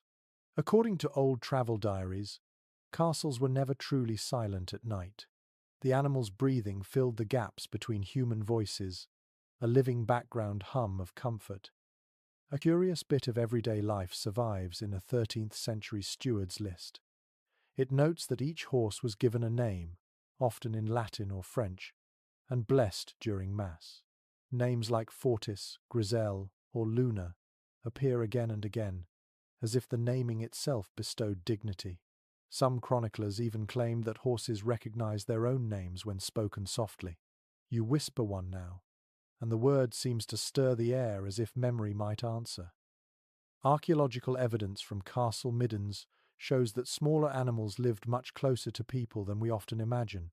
Chickens wandered freely through courtyards, goats were tethered near kitchens for milk, and dogs slept by doorways, serving as both guards and companions. Cats stalked through storerooms, fierce little guardians of grain and parchment alike. Life here was never sterile. The scent of the barn mixed with that of bread, sweat, and smoke until it all became one smell: existence. One delightful but strange note comes from a Welsh poem that describes a goose kept as a kind of sentry bird. Its honking was said to warn of intruders long before a watchman's cry. The image is amusing yet practical. In a world without alarms, feathers could serve where iron failed. Some historians continue to debate how animals were treated in castles. Evidence paints a mixed picture. Horses and hounds of the nobility were cherished, groomed daily, and buried with ceremony. Livestock and working beasts, by contrast, were often seen as property rather than partners. Yet even then, there were exceptions. A record from a northern abbey describes a stable boy who carved small crosses into the wooden beams above each stall, asking protection for the creatures in his care. Faith, it seems, extended beyond the human. You climb a short ladder into the hayloft, where the air is thick with dust and the faint sweetness of dried clover. The loft once stored fodder, but also served as a makeshift sleeping space for servants or guards on rotation. Imagine lying here on a winter night, half buried in hay, the sounds of animals rising softly below. Warmth, breath and rhythm, the castle's heartbeat in living form. A small but telling discovery during a castle excavation revealed bones of pets buried separately from livestock. One was a small dog wrapped in linen, placed near what had been a doorway. Scholars still wonder if it was buried there to guard the threshold even in death. The idea fits with how medieval people saw the world, not as separate species, but as a web of service, loyalty, and spirit. You sit on a bale and look down. The shadows of the stalls stretch long across the floor. Somewhere below you hear the faint squeak of a mouse and smile at the thought that not much has changed. Nature, even surrounded by walls, always finds a way to continue its quiet work. According to a handful of royal hunting accounts, dogs held a special place in castle life. They were more than tools for sport. They were companions who slept beside their masters and followed them into battle. Breeds were carefully bred and trained. A hunting dog could carry its own heraldic collar, a mark of prestige shared with its owner. In some illuminated manuscripts, dogs are painted sitting at the foot of saints and kings alike, a symbol of loyalty that transcended rank. The air grows cooler as you climb down again. You cross the yard toward the edge of the wall, where a dovecote rises, like a small tower of its own. Hundreds of small holes pock the inside walls, each once home to a pigeon. Their droppings were valuable for fertilizer, their feathers for writing quills, their meat for the table. Even birds had their role in the castle's balance. A curious anecdote recorded by a monk describes a lord who released pigeons carrying messages to his wife during long campaigns. The letters were tied with silk thread,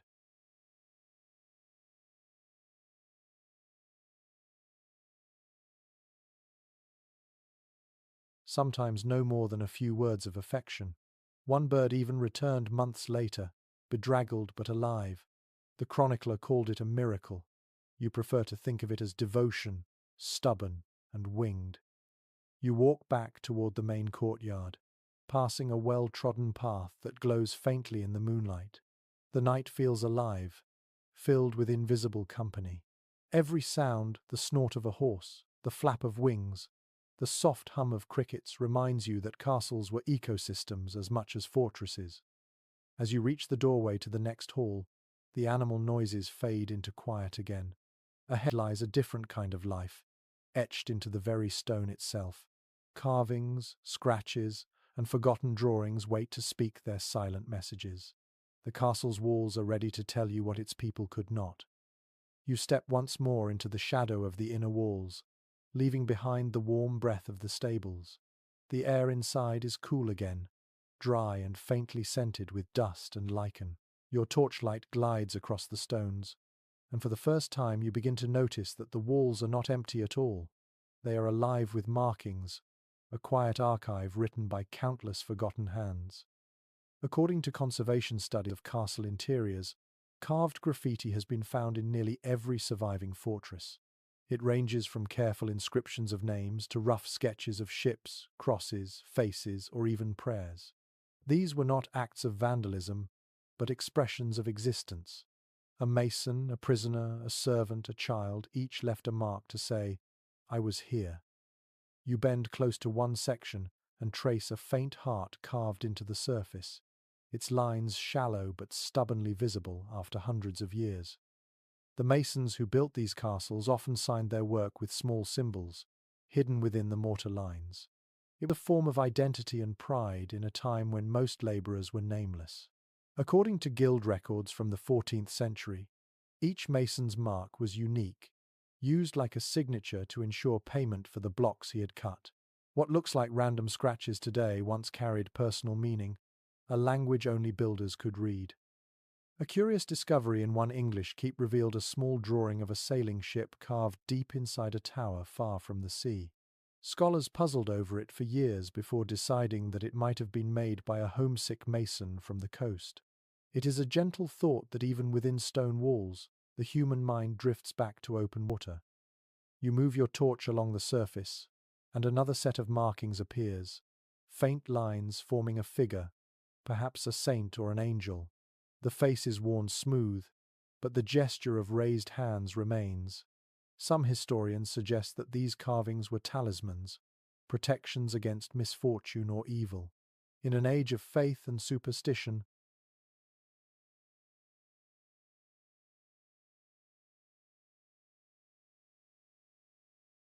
the boundary between prayer and craft was thin.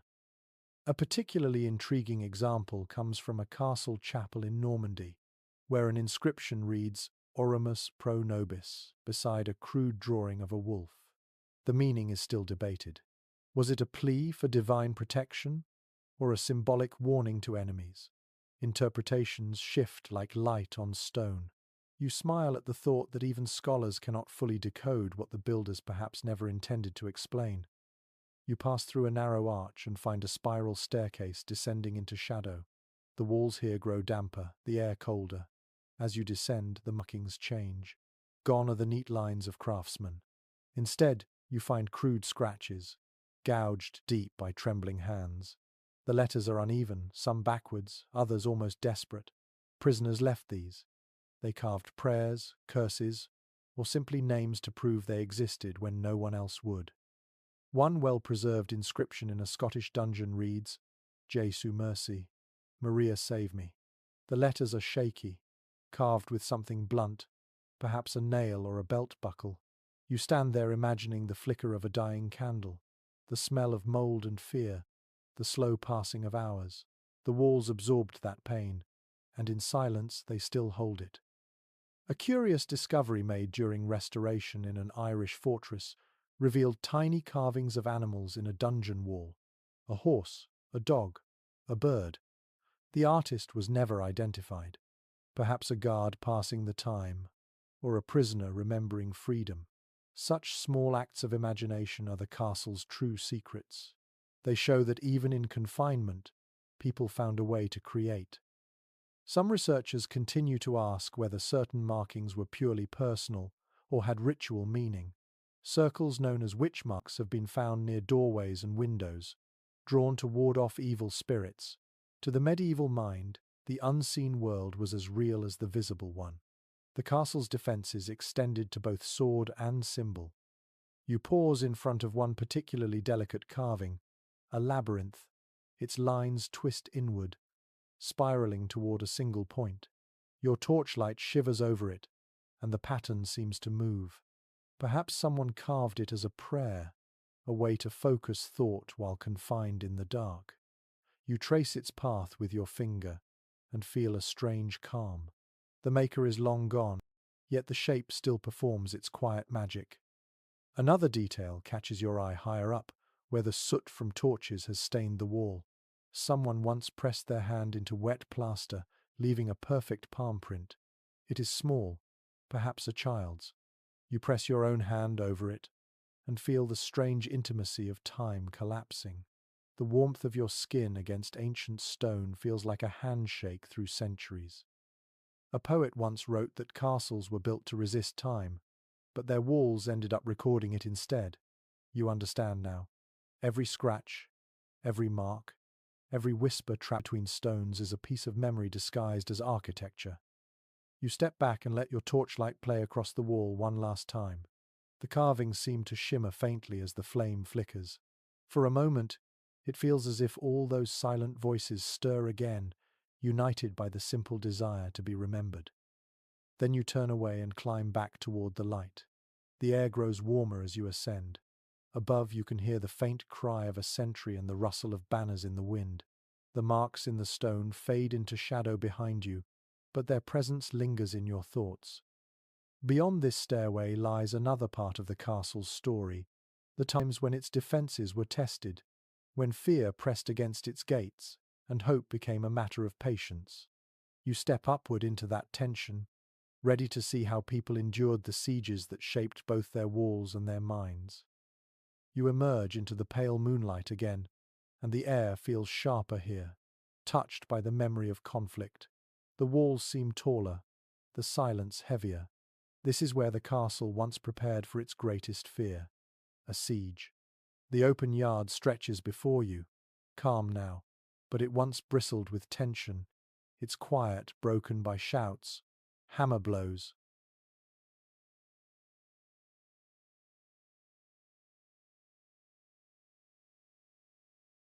and the crack of firewood turned to defense.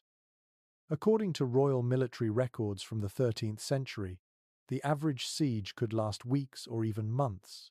More castles fell to starvation and exhaustion than to sword or flame. The people who lived within these walls understood that survival was an art of patience. Every grain of wheat, every bucket of water, every torch was counted and rationed. You can almost see them now, men and women moving through the courtyard like shadows, tightening belts, whispering prayers. Archaeological findings from ruined fortresses reveal traces of makeshift living spaces built during sieges, wooden huts inside courtyards, ovens made from broken tiles, and fire pits carved into the ground. When the gates closed, the castle became its own small world, sealed against both danger and hope. The air must have been thick with smoke and worry.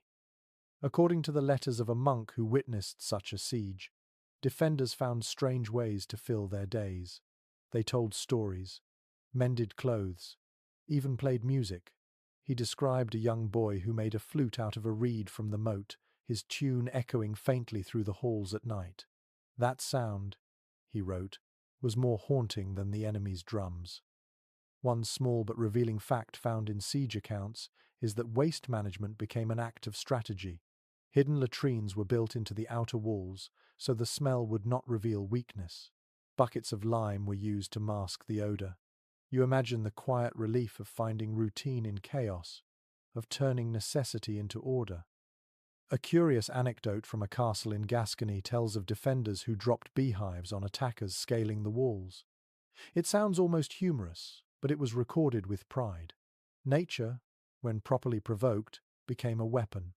Another story mentions boiling sand poured through narrow holes, preferred over oil because it could seep into armor joints and burn slowly. The ingenuity of desperation leaves its own kind of respect.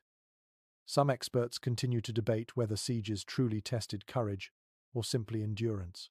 There were few glorious battles here, only long hunger and longer nights.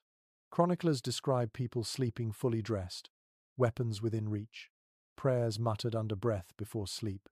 Yet amid all this vigilance, moments of normal life persisted.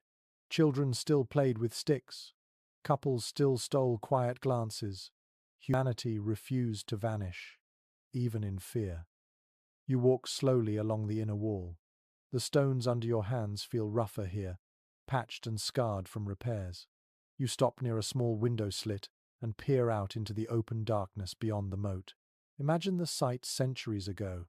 Enemy campfires glowing like scattered stars, tents moving faintly in the wind, distant drums marking the passage of time. Inside, people listened to that rhythm and waited. Waiting was its own battle. One chronicler wrote that time itself became an enemy during siege. The longer it stretched, the louder every small sound seemed. The creak of a gate hinge, the cough of a sentry, even the scratch of a mouse could make hearts race. Sleep came in fragments, haunted by dreams of fire and collapse. A curious physical reminder of such anxiety survives in many keeps. Deep grooves worn into stair rails and doorposts where hands gripped them too tightly, too often. Fear leaves marks not only on memory but on stone. You run your fingers along one of these grooves and feel the echo of that tension. Sometimes, of course, no attack ever came. There are accounts of castles preparing for months, stockpiling, arming, watching the horizon only for the enemy to march away. Relief and disappointment mingled strangely then. Soldiers who had sharpened swords in anticipation found themselves restless, their courage unused. The stillness after unspent fear can feel heavier than battle. A single recorded incident tells of a castle whose defenders, after waiting half a year for a siege that never arrived, celebrated with a mock battle inside the walls. They split into teams, using wooden shields and laughter as weapons. It sounds absurd, but it was their way of shaking off the silence. You can almost hear the echo of their shouts in the air around you now. Some historians still argue about whether castles were truly defensive structures or simply symbols of authority, built more for presence than practicality.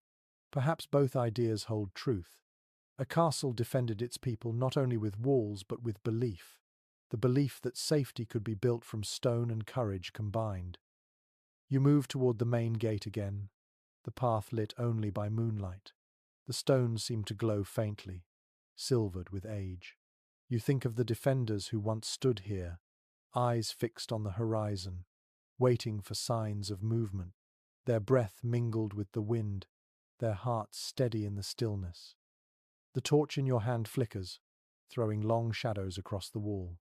The sound of the wind deepens, like a sigh passing through history itself. The siege is long over, but its silence remains, echoing in the calm night. You turn toward a narrow passage that leads deeper into the keep.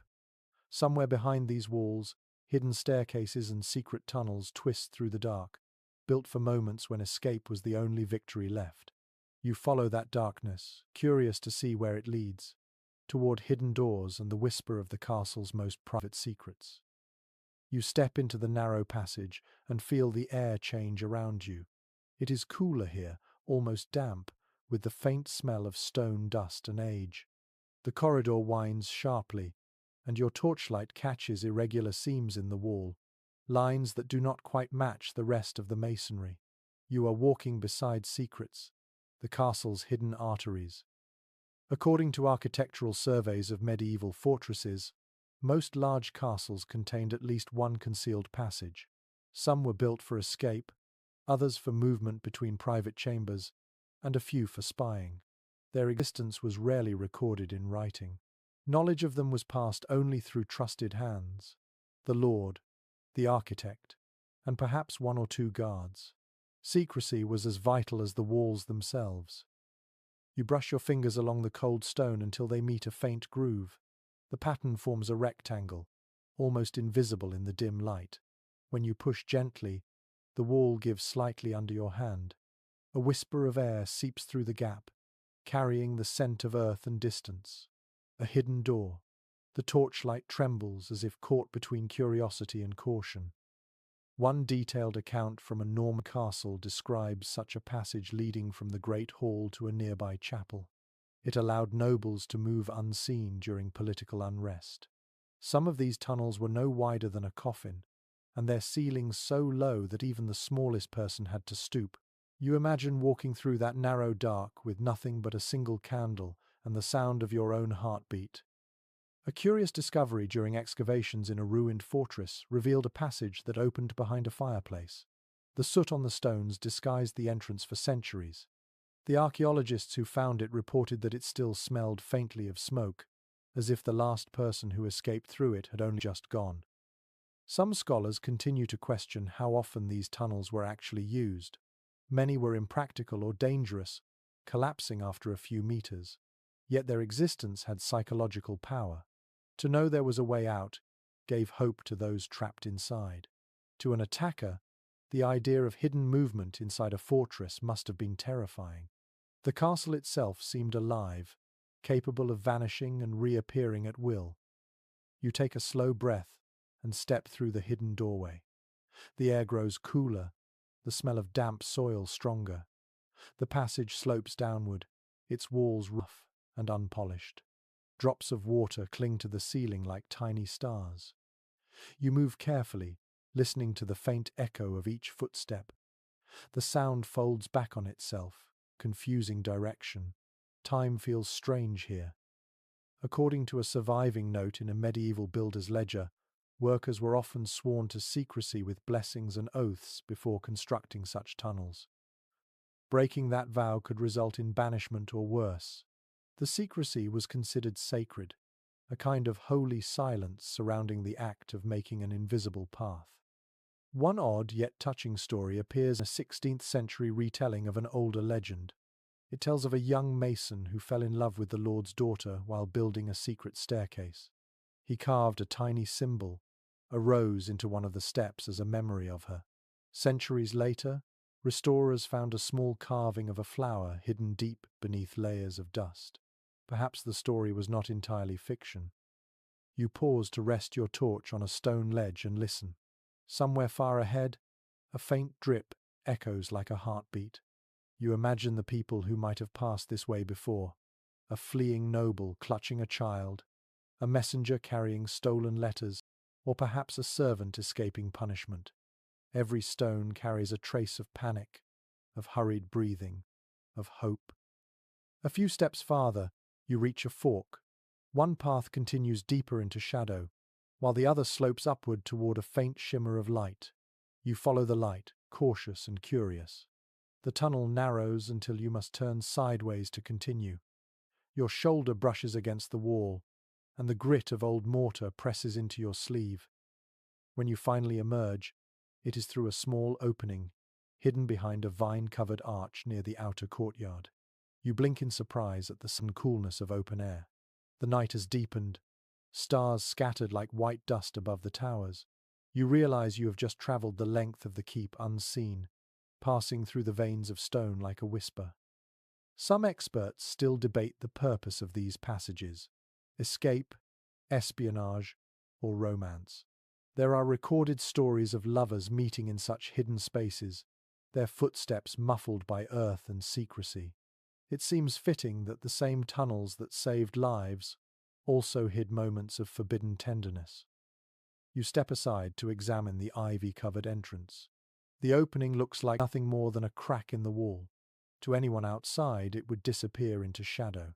You imagine the relief of reaching it in time, of feeling the first breath of night air after hours trapped in darkness. Freedom would have tasted like this: cold, sharp, and sweet. The torch burns low now, its flame sputtering in the breeze. You hold it close and take one last glance into the darkness behind you. The passage feels watchful, as if aware that its secrets have been noticed once more. Then you turn toward the open courtyard. The wind picks up, carrying the smell of damp stone and rain. Ahead, carved symbols glimmer faintly on the lintels and window arches, strange marks that look like letters or charms. These are the castle's oldest protectors, signs drawn against forces that no wall could hold. You walk toward them, ready to see how faith and fear lived side by side in the heart of the medieval mind. You cross the courtyard again and stop beneath an archway, where strange shapes glint faintly in the stone. The symbols are everywhere once you notice them: tiny carvings beside doors, above windows, even beneath the eaves. Some are circles, others spirals, stars, or simple crosses. The wind sighs softly through the cracks, as if whispering old words you can almost understand. According to studies of medieval superstition, these marks were not decoration, they were protection. Builders carved them to guard against lightning, sickness, or spirits thought to slip through unseen openings. Every symbol had a purpose, a silent prayer folded into stone.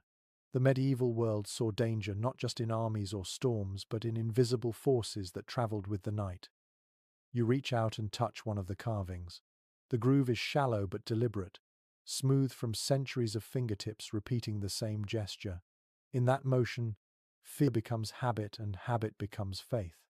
A chronicle from a Yorkshire manor records that masons often cut the first cross before laying the foundation stone, asking heaven to watch over the labourers and the structure alike. One curious note appears in a scribe's marginalia from the late 13th century.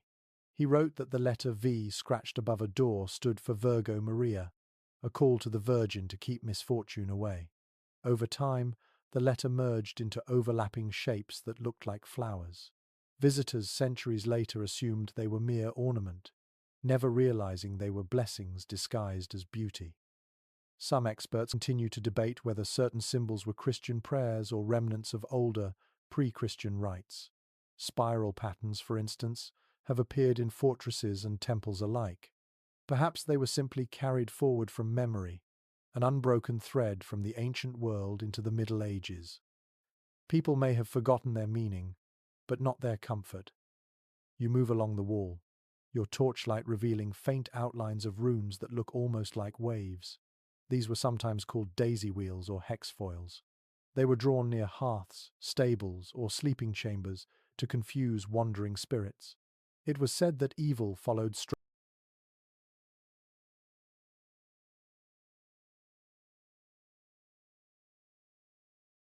lines, so the endless circle trapped it forever.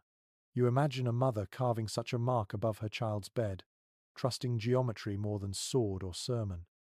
A delightful but strange record from a Flemish household mentions that some families hung dried herbs in the same pattern as the wall carvings, weaving rosemary and thyme into circular bundles.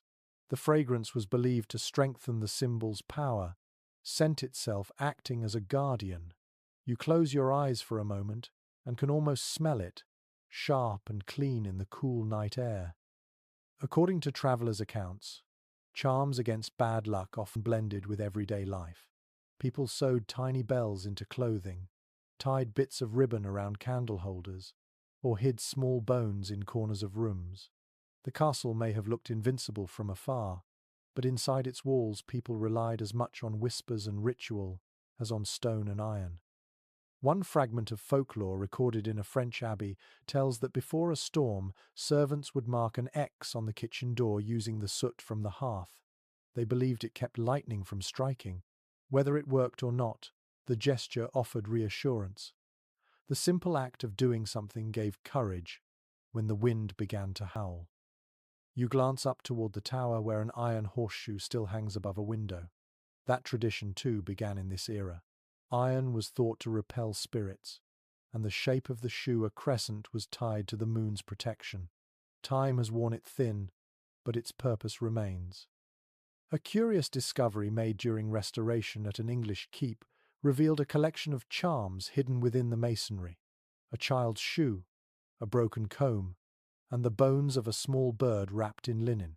Each item, according to the builders, was meant to distract evil that might enter the walls. Historians still debate whether these were religious offerings or fragments of folklore too stubborn to die. Whatever their origin, they speak of fear transformed into creativity. You pause by a window and look out at the dark fields. The world beyond feels distant, almost unreal, but inside this circle of stone you sense the heartbeat of human hope. Every mark and charm was an attempt to make the unseen world a little safer, to believe that mystery could be shaped by touch. In one old sermon, a monk wrote that superstition was the child of fear and imagination. Yet even he admitted that fear itself was proof of faith, the belief that something larger listened, even if it never answered. Perhaps that is what these carvings meant all along. Not certainty, but the desire for it. The torch flickers against the wall and catches the last carving. A small sunburst cut above a doorway. The rays spread outward like a quiet smile. You step beneath it, feeling a strange warmth despite the cold. Behind you, the shadows seem softer now, as if pacified by attention. Ahead, the faint sound of music drifts through the hallways. A lute's slow rhythm mixes with low voices humming a familiar tune. The castle's faith in symbols fades into faith in sound, and the night begins to vibrate gently with melody. You follow that sound toward the great stairway, where harmony waits to replace silence. You follow the sound of music through a narrow corridor that opens into a small hall. The air feels lighter here, touched by warmth and rhythm. You pause in the doorway, letting your ears adjust. A lute plucks softly, joined by the faint hum of a voice that could be centuries old. The melody drifts through the air like candle smoke, curling around pillars and tapestries. According to surviving manuscripts of courtly life, music filled nearly every corner of medieval castles. It was not just for feasts or festivals, but a part of daily rhythm. A psalm might accompany dawn, a dance after supper, a quiet song to soften long nights. Music bridged the gap between the sacred and the ordinary. Its echoes could lift a fortress from gloom to grace. You walk farther into the hall, and the acoustics immediately embrace you. The stone carries sound in ripples, turning a single note into something endless. Builders understood this, whether consciously or by instinct. A well-placed arch could make even the simplest voice seem angelic. Chroniclers of the 12th century mention that some halls were designed specifically for song, their dimensions set not by numbers but by listening.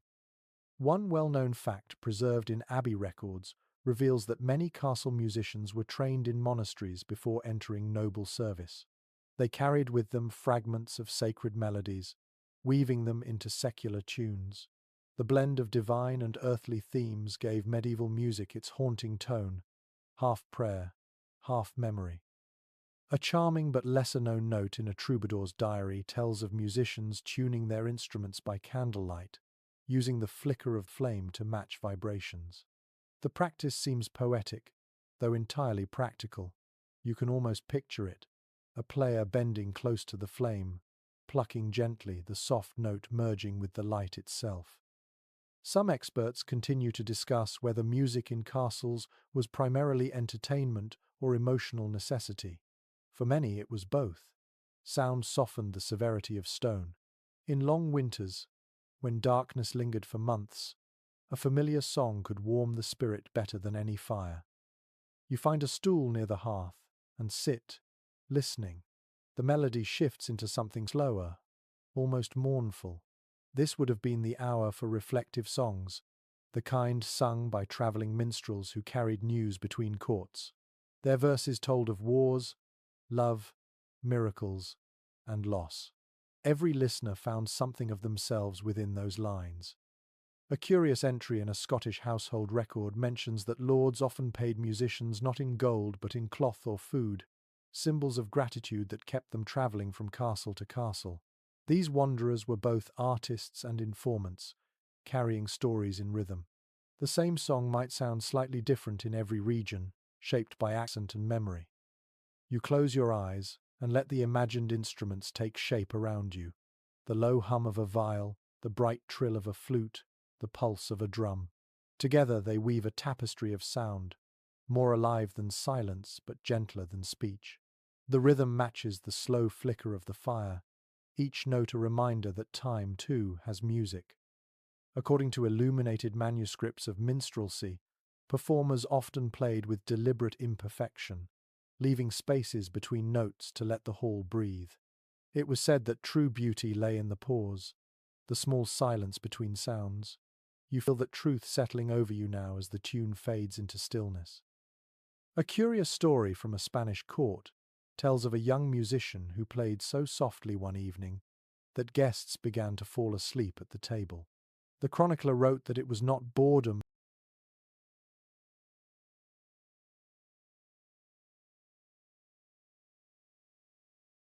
but peace that overcame them, as if the notes carried a charm for rest.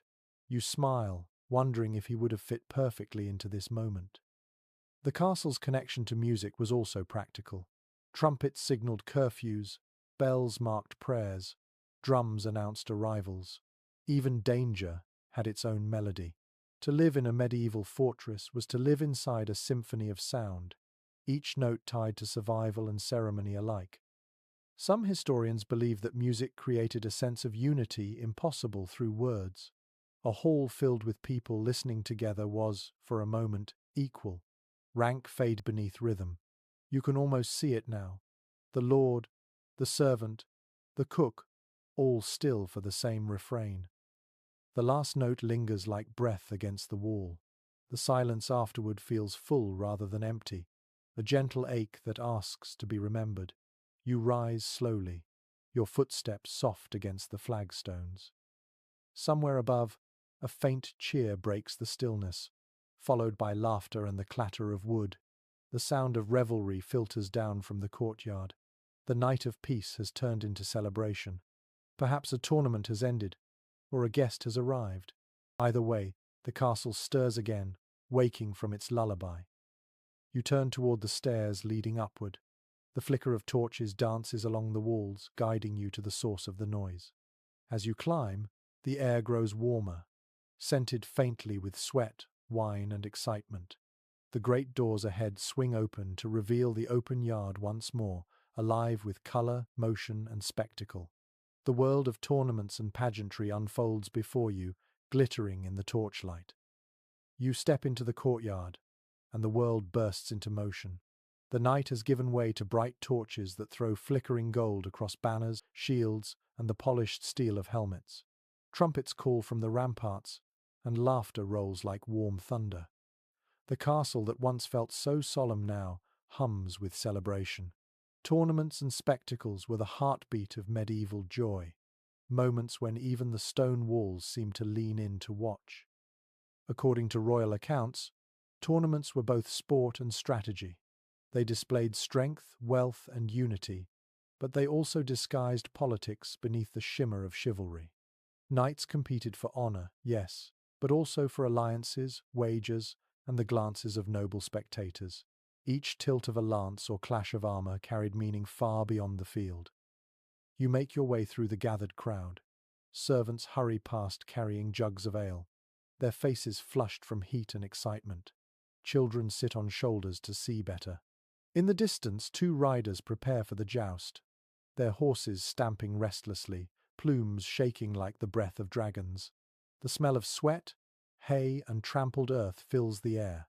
You feel your pulse quicken despite knowing this is only memory now. A chronicler from the 12th century described tournaments as half prayer, half chaos.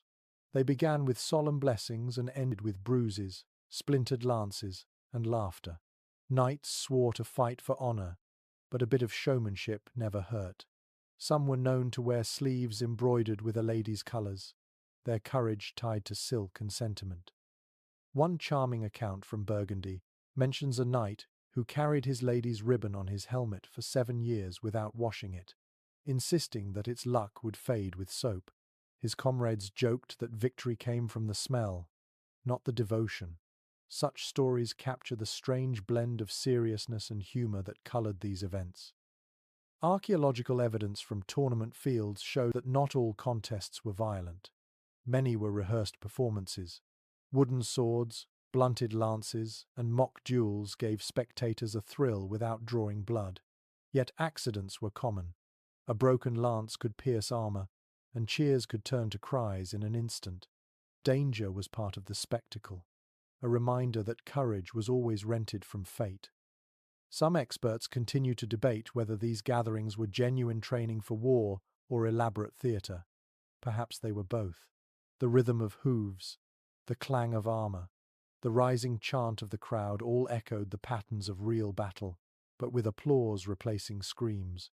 For a moment, knights could taste glory without the shadow of death. You find a place along the edge of the tilt yard, where the earth is packed hard from centuries of hooves. The joust begins. 2 horses surge forward, each rider lowering his lance. The impact is sudden, explosive. A crack of wood, a shower of dust, the crowd's roar. One rider wavers, steadies, then raises his arm in salute. The tension breaks into cheers. It feels alive again, this old dream of valor.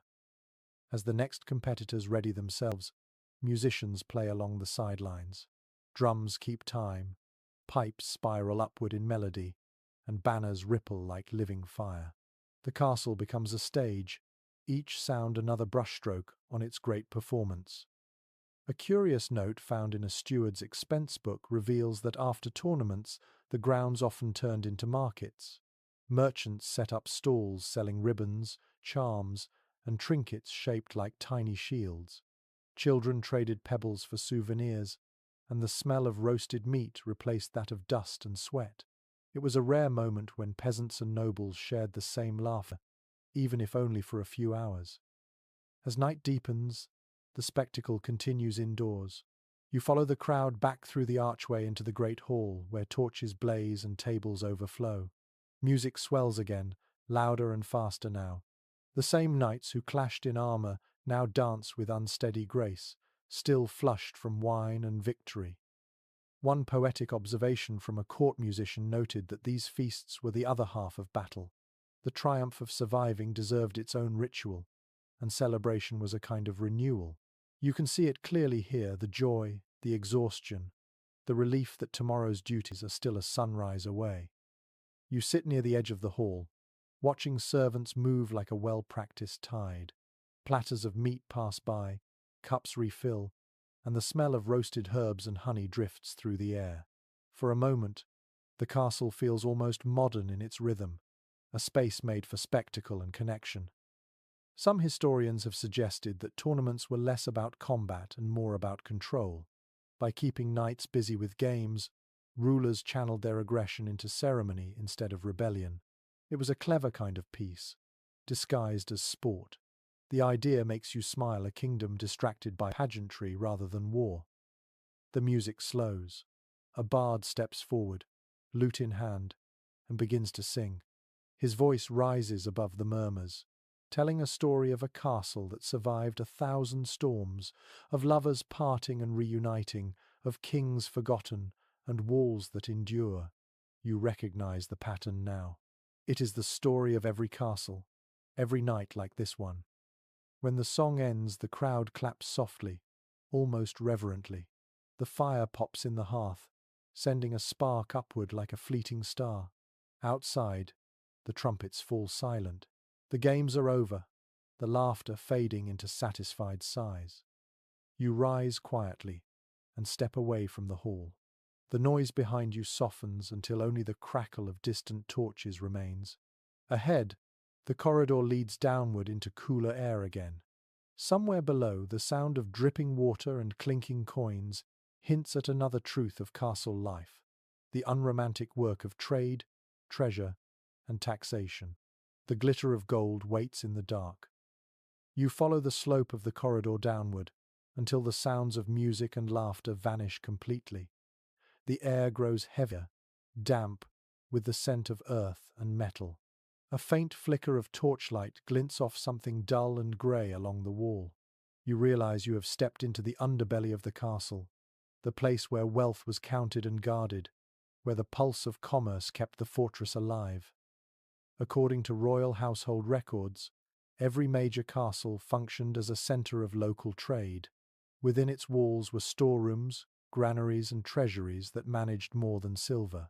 Grain, salt, and cloth were forms of currency too, traded for loyalty and labor. The castle was not just a fortress of stone, but a fortress of economics, the spine of medieval survival. You pause beside a small wooden door reinforced with iron bands. The lock is massive, its surface rusted with age. Inside, you can almost picture shelves stacked high with ledgers, sacks of flour, barrels of ale, and chests filled with coins sealed in wax.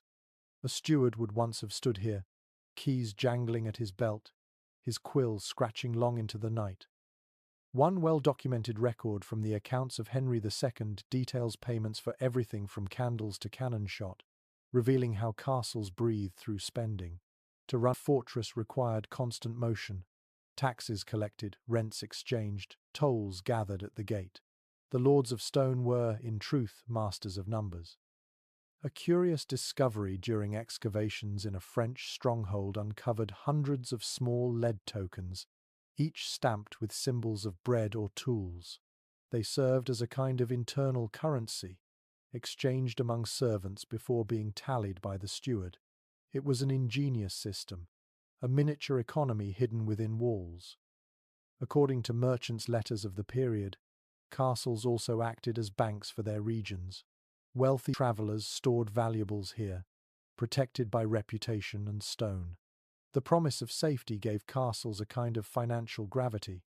To have your chest stored in a lord's treasury was to announce your importance without saying a word.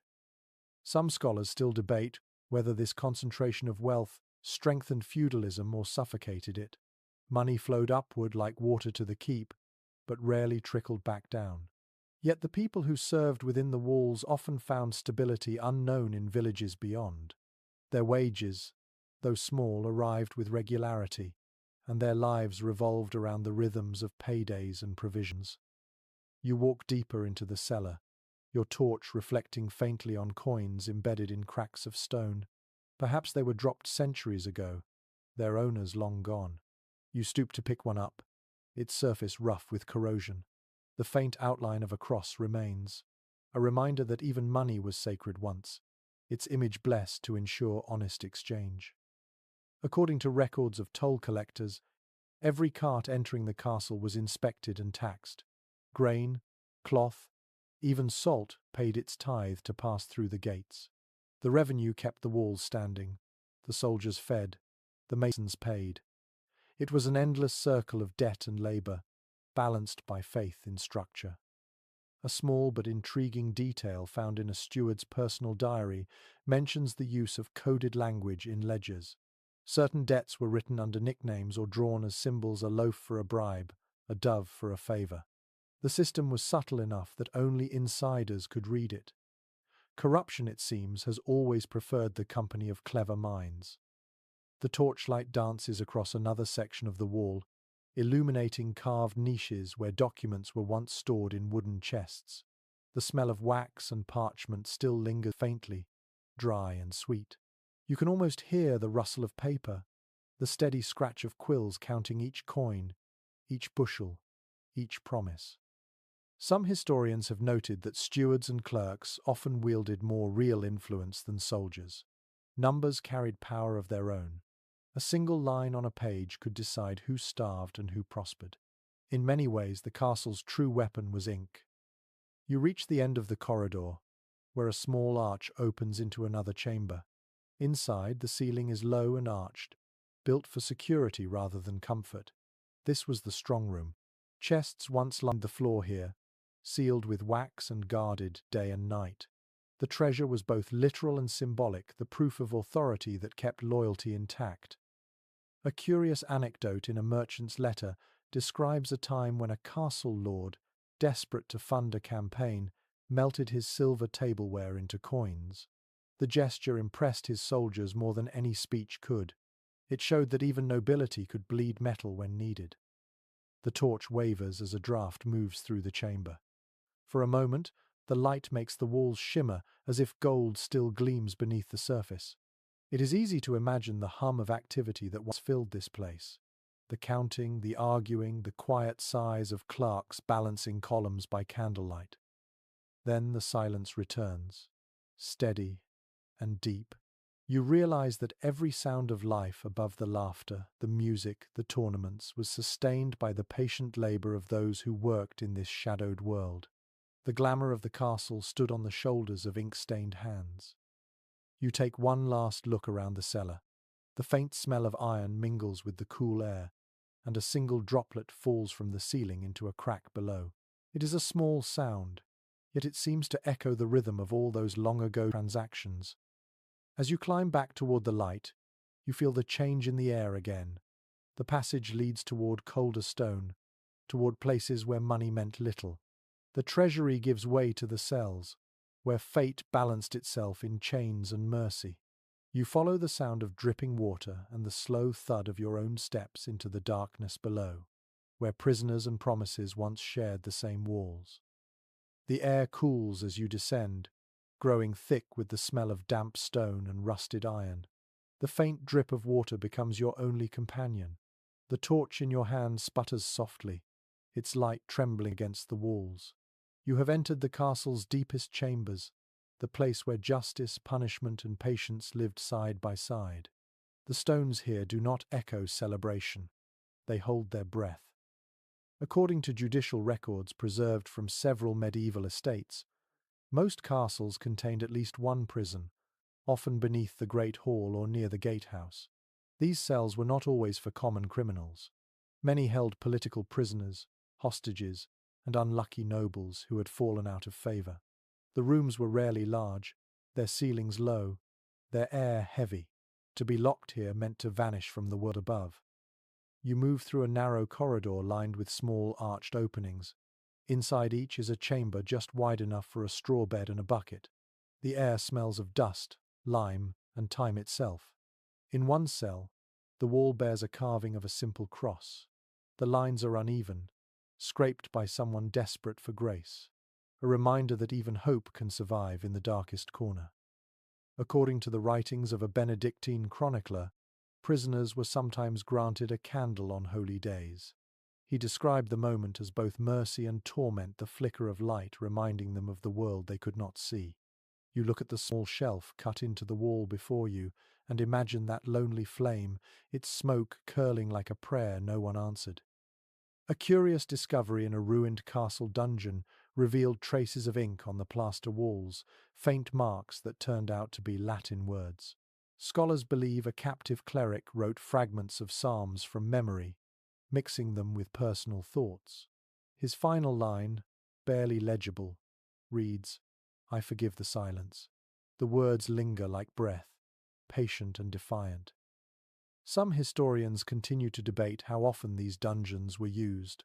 Not all castles employed torture or long confinement. In many cases, imprisonment was symbolic, a pause between accusation and ransom. A noble enemy was more valuable alive than dead, a bargaining chip in the endless game of allegiance. You step farther into the passage, where the air feels colder still. The sound of dripping water grows louder, echoing against stone. The torchlight reveals iron rings set into the walls, their surfaces crusted with rust. These were once anchors for chains or ropes. You run your fingers along one and feel the chill of metal long unused. For a moment, it feels as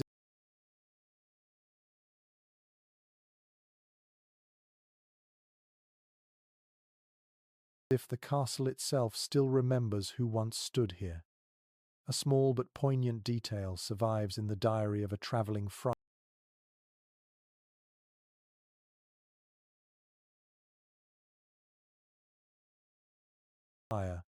who visited a prisoner during Lent. He described singing hymns through the keyhole, so the captive could join from within. The image softens the idea of cruelty. Even in confinement, compassion managed to slip through cracks like light. The damp floor beneath your feet glistens faintly. A rat scurries past, disappearing into a crevice. The world down here belongs to shadows and whispers. Yet even in this silence, traces of humanity endure. Someone carved tally marks into the stone near the doorway. 37. Perhaps days. Perhaps something else entirely. According to castle inventories, prisoners were sometimes fed from the same kitchens that served the Lord's table, though their portions were smaller and often stale. Still, the act carried symbolic weight. The same bread that fed power also fed powerlessness. You find that symmetry oddly beautiful. A curious story passed down through local folklore tells of a prisoner who escaped by hiding inside a barrel of wine meant for the Lord's cellar. When the barrel was rolled through the gate, the man slipped free and vanished into the woods. No record confirms it, yet the tale persists, carried by generations who found delight in cleverness surviving cruelty. Some scholars remain divided over whether castles used their prisons as tools of fear or as measures of justice. Perhaps they were both. In a world built on hierarchy, to lose freedom was to lose identity. The castle did not need to punish with pain. Its silence was punishment enough. You pause by the final cell. Its door has rotted away, leaving only a frame of iron hinges. Inside, the air is still. You step across the threshold and hold your torch high. The walls here are covered in faint scratches, countless overlapping marks like waves. You cannot tell if they're words or simply the restless traces of hands that refuse to be still. Either way, they speak of endurance. Standing here, you understand something quiet about castles. They were not just homes for power or sanctuaries from war. They were mirrors of the human heart, strong, proud, but filled with rooms no light could reach. You turn to leave, and as you do, the echo of your footsteps fills the corridor. The torch flame bends in the draught, guiding you back toward the stairway. The walls seem to exhale softly as you pass, as though relieved that your visit is over. When you climb back into the open air, the night feels new again. The sky above the courtyard glows faintly with stars. Somewhere behind you, the darkness still keeps its secrets, but ahead, another kind of shadow waits. The ones made not by stone or fear, but by imagination itself. The stories of ghosts and legends begin where history falls silent. You stand once again in the courtyard, breathing in the cold air that tastes faintly of rain. The castle is quiet now, but a different kind of life stirs within its silence. The torches burn low, their flames moving like sighs, and every shadow seems to shift just a little when you are not looking. This is the hour when stories begin to wake, the hour that belongs to ghosts, legends, and the soft imagination of night. According to local chronicles and travelers' accounts, nearly every castle in Europe claims its own ghost. They appear in countless forms: a pale lady gliding along parapets, a knight forever pacing the battlements, a monk crossing a courtyard where the chapel once stood. People have whispered about them for centuries, shaping fear into fascination. You realize that such stories are less about death and more about memory refusing to leave. You walk toward the great staircase, its steps glistening slightly with dew. The stones feel colder than before, as if touched by invisible hands.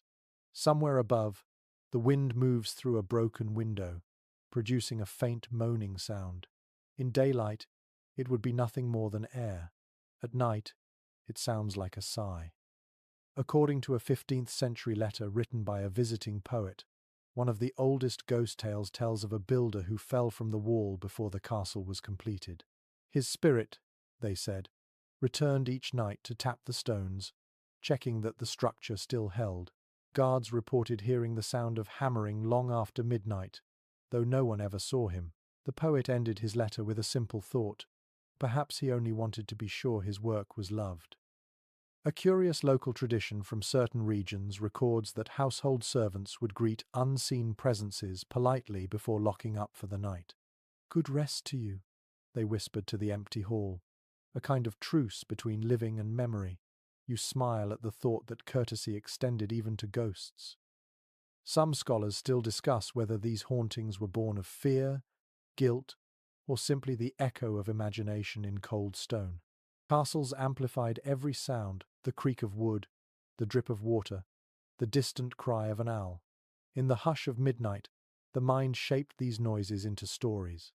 The result was folklore that comforted as much as it frightened. You step into the great hall again. The fire has burned to embers, the smell of smoke hanging low and sweet. For a moment, you think you see movement near the far wall, a flicker of pale light where no candle burns. It could be nothing. It could be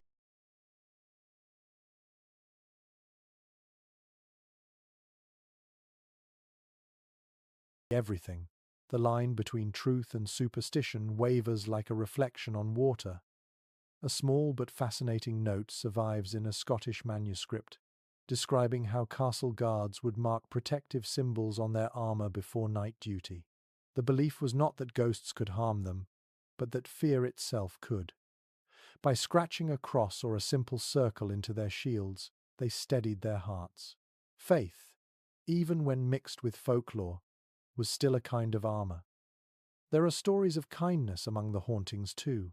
In a French fortress, the so-called White Lady was said to appear beside lost children and guide them back to safety before dawn. In another, a monk's shadow was seen lighting the chapel candles during storms. These tales suggest that people wanted to believe the past could still care for the present. According to later legends collected by folklorists, ghost stories served another purpose. They kept history alive. Each haunting anchored memory to place. A castle with no ghost, one writer joked, was merely a pile of stone without imagination. You glance around and think he might have been right. A curious discovery made during restoration of a ruined keep revealed fragments of parchment stuffed into cracks in the wall. They contained prayers for the dead written by servants centuries ago. Perhaps the legends began as acts of compassion, tiny gestures meant to give the forgotten a name again. Some experts continue to question why ghost tales have such endurance. Perhaps they exist because castles invite them. Their long corridors, their silence, their persistence through time all create a stage for memory to perform. Each generation adds another verse to the song, another shadow to the wall. You stand by the window and look out at the night. Mist gathers over the moat, turning the landscape into a silver sea. A faint ripple moves across it, though there is no breeze. You tell yourself it is only the water, yet a small part of you feels that the castle is still awake, listening. It occurs to you that ghosts might not be spirits at all, but echoes of emotions too strong to fade. Love, regret, longing, fear, these linger in places that have held them too long. A castle becomes a vessel of those feelings, replaying them like a song only the night can hear. The wind shifts, carrying a faint murmur through the hall. For an instant, you think you hear footsteps in the corridor behind you. When you turn, there is only silence. You laugh quietly, half at yourself, half at the power of the moment. Perhaps belief is its own kind of haunting. You take a deep breath and let the quiet settle again. The ghosts, if they exist, mean no harm. They are simply the castle's memories refusing to grow cold. You whisper a soft farewell to the shadows and step back into the courtyard. The mist has thickened now, wrapping the walls in silver. Somewhere in that haze lies the next story waiting to unfold. How castles crumble, how they pass from strength to ruin, and how beauty can survive even in decay. You walk toward the fading torchlight, ready to see what remains when time finally takes back what it once built. You pass through the mist-covered courtyard where the sound of your footsteps fades almost immediately. The moonlight seems softer now, reflecting on broken stone and patches of wild grass. The air carries the scent of wet earth and ivy, and the once proud walls around you lean gently toward ruin. This is the final stage of every fortress, the slow surrender to time. According to early romantic travel writings, the fascination with castle ruins began long after their power had vanished. Poets and painters from the 18th and 19th centuries saw in these crumbling towers something noble, a beauty born from decay. They walked through overgrown courtyards like this one, and felt what they called sweet melancholy. You can feel it too, the mix of sadness and peace that only old places seem to hold. You walk beneath an arch where chunks of mortar hang loose like brittle lace. Moss has crept across the stones, softening every sharp edge. Nature, patient and gentle, reclaims what ambition built. Archaeologists who studied such ruins note that ivy does more than decorate. It weaves itself through cracks, holding stones together even as it consumes them. Destruction and preservation walk hand in hand. A curious detail appears in a survey of castle ruins in Wales. Explorers found small altars, built centuries after abandonment, likely by local villagers. They left coins, flowers, and bits of fabric offerings not to gods but to memory. The ruins had become sacred again, not for power, but for endurance. Some historians continue to debate whether the people who first saw their castles fall viewed them as losses or as relics. Perhaps both. To see your home become a ruin is to watch time draw a line between what was and what remains. Yet those who stayed behind, tending gardens among the rubble, must have found a quiet comfort in what endured. You pause near a broken window frame, its tracery still elegant, though much of the glass is gone. The wind moves through the opening with a low hum, almost like a voice. It speaks of centuries collapsing into one another, of lives layered so tightly that they can no longer be separated. Each ruined castle is not a monument to defeat, but to survival. One diary from a 19th century traveller describes sleeping inside such a ruin, his fire flickering beneath a collapsed arch. He wrote that the night felt strangely safe, as if the stones remembered their duty to shelter. He awoke at dawn to the sound of birds nesting in the cracks and wrote, "Even in ruin, the castle keeps watch." You kneel beside a fallen block carved with what was once part of a coat of arms. The details have faded, the edges softened, but you can still see the faint outline of a lion's paw. Symbols like this once carried lineage and pride. Now they rest quietly in the soil. There is humility in that transformation. A small but lovely custom has grown around ruined castles. Visitors leave flowers in the crevices of old walls, not for superstition but for respect. Each blossom is a gesture of gratitude for endurance, a silent acknowledgement that the stones have outlasted everything built to conquer them. According to cultural historians, the modern idea of nostalgia was born in places like this. Ruins remind us that beauty and impermanence can coexist. The decay invites reflection, not mourning. The castle does not die. It changes shape, becoming part of the landscape it once dominated. You walk toward a tower reduced to half its height. Inside, a sapling grows where the hearth once stood, its leaves trembling in the night breeze. The roots have found space between old flagstones, drinking from rain that seeps through the cracks. Life has returned in a quieter form. The smell of the young tree mingles with the cold scent of stone, creating something almost holy. A curious observation recorded by a conservationist notes that bats often choose ruined towers for roosting. Their wings replace the banners that once hung there. The rhythm of their flight at dusk becomes the new anthem of the place. It is easy to imagine that the castle, in its quiet decay, still fulfills its duty of protection this time, for creatures instead of people. You lift your gaze to the broken battlements outlined against the stars. Once, guards stood there to watch for enemies. Now only wind and birds keep vigil. The sky has reclaimed the view. There is a strange comfort in this reversal, as if the earth has finally exhaled after centuries of holding its breath. Some writers describe ruins as frozen music, each fallen wall a lingering note in a melody that never truly ends. You can hear that song now in the rustle of grass, the whisper of air through hollow stones, the slow pulse of time still moving beneath your feet.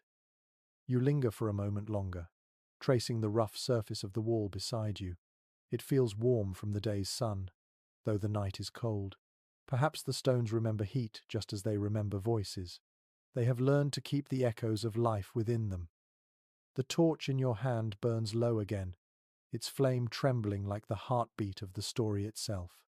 Ahead, the path curves gently back toward the main keep, where the ruins rise into the dark like a crown worn thin by years. The castle's story is nearly complete, but its echo still grows softer rather than silent.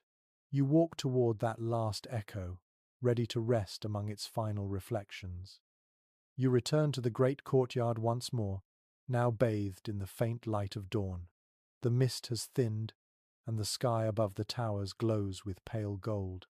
What was once shadow now softens into detail. The worn steps, the ivy along the walls, the faint outline of old banners long turned to dust. The castle breathes quietly, as if relieved that another night has passed. According to early chroniclers, many castles began their mornings in ritual silence. The first bell would ring from the chapel, its tones spreading through stone and air like a slow awakening. Guards stretched stiff limbs, cooks stirred embers back to flame, and the world began again, unchanged and eternal. You can almost hear it, the gentle clang of iron, the mutter of prayer, the distant sound of hooves beginning their day. You walk toward the gatehouse and pause beneath its arch. The walls rise around you, vast and patient. For centuries, they have witnessed every rhythm of human life. Laughter, hunger, fear, ambition, love. You realize that a castle is not merely a monument of defense. It is a memory carved into the earth, a collection of ordinary moments preserved in extraordinary stone. A record from a medieval stonemasons guild once described their work as teaching rock to remember. The phrase lingers in your mind. It seems true now. Each stone here has remembered. It remembers every storm and celebration, every feast and famine. The echo of those who lived here hums faintly in the air, woven into the mortar itself. A curious little note from an old traveller's diary says that when he stood in a ruined keep at sunrise, he felt the heartbeat of time beneath the feet. You feel it too, a rhythm so faint it might be imagination, but also too steady to ignore.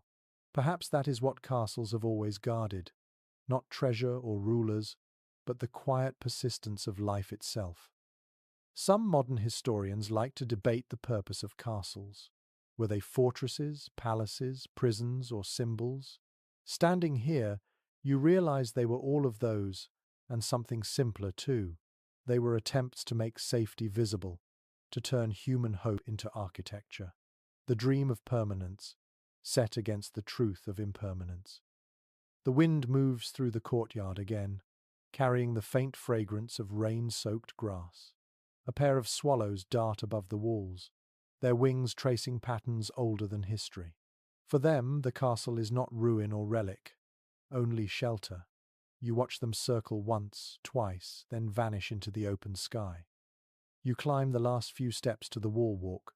The view stretches outward, hills fading into haze, a river winding like a silver ribbon, and beyond that, the whisper of forests. Everything feels calm, as if the world itself is exhaling. Below, the courtyard remains still, but not empty. It feels full of stories, of memory, of something ancient and forgiving. A curious legend tells that if you press your ear to an old castle wall at sunrise, you can hear the past breathing softly. You try it.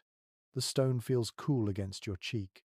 At first, there is only silence, but then a faint vibration reaches you, like distant voices carried through centuries. It might be the wind, it might be something else. Either way, it feels alive. You step back and let your gaze rest on the towers one last time. Their edges glow in the morning light, golden and gentle, no longer symbols of power but of endurance. Time has not defeated them. It has merely taught them to stand differently. Some philosophers describe history as a mirror that shows what humanity once dared to dream. If that is true, then castles reflect our most enduring dream, to build something that can outlast fear. Even now, their walls remind us that strength does not have to roar. Sometimes it only needs to remain. You take a slow breath, letting the cool morning air fill your lungs. The story feels complete now. The castle has given up its secrets, its fears, its laughter, and its quiet truths. It stands before you not as a ruin but as a teacher. The light spreads across the courtyard, washing the last traces of shadow from the stone. You close your eyes for a moment and let the warmth settle over you. The castle seems to rest too, content to be remembered once more. And so, as dawn rises fully and the world brightens,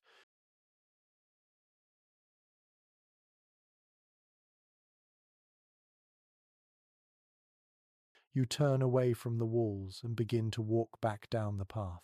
Behind you, the fortress stands silent but not asleep.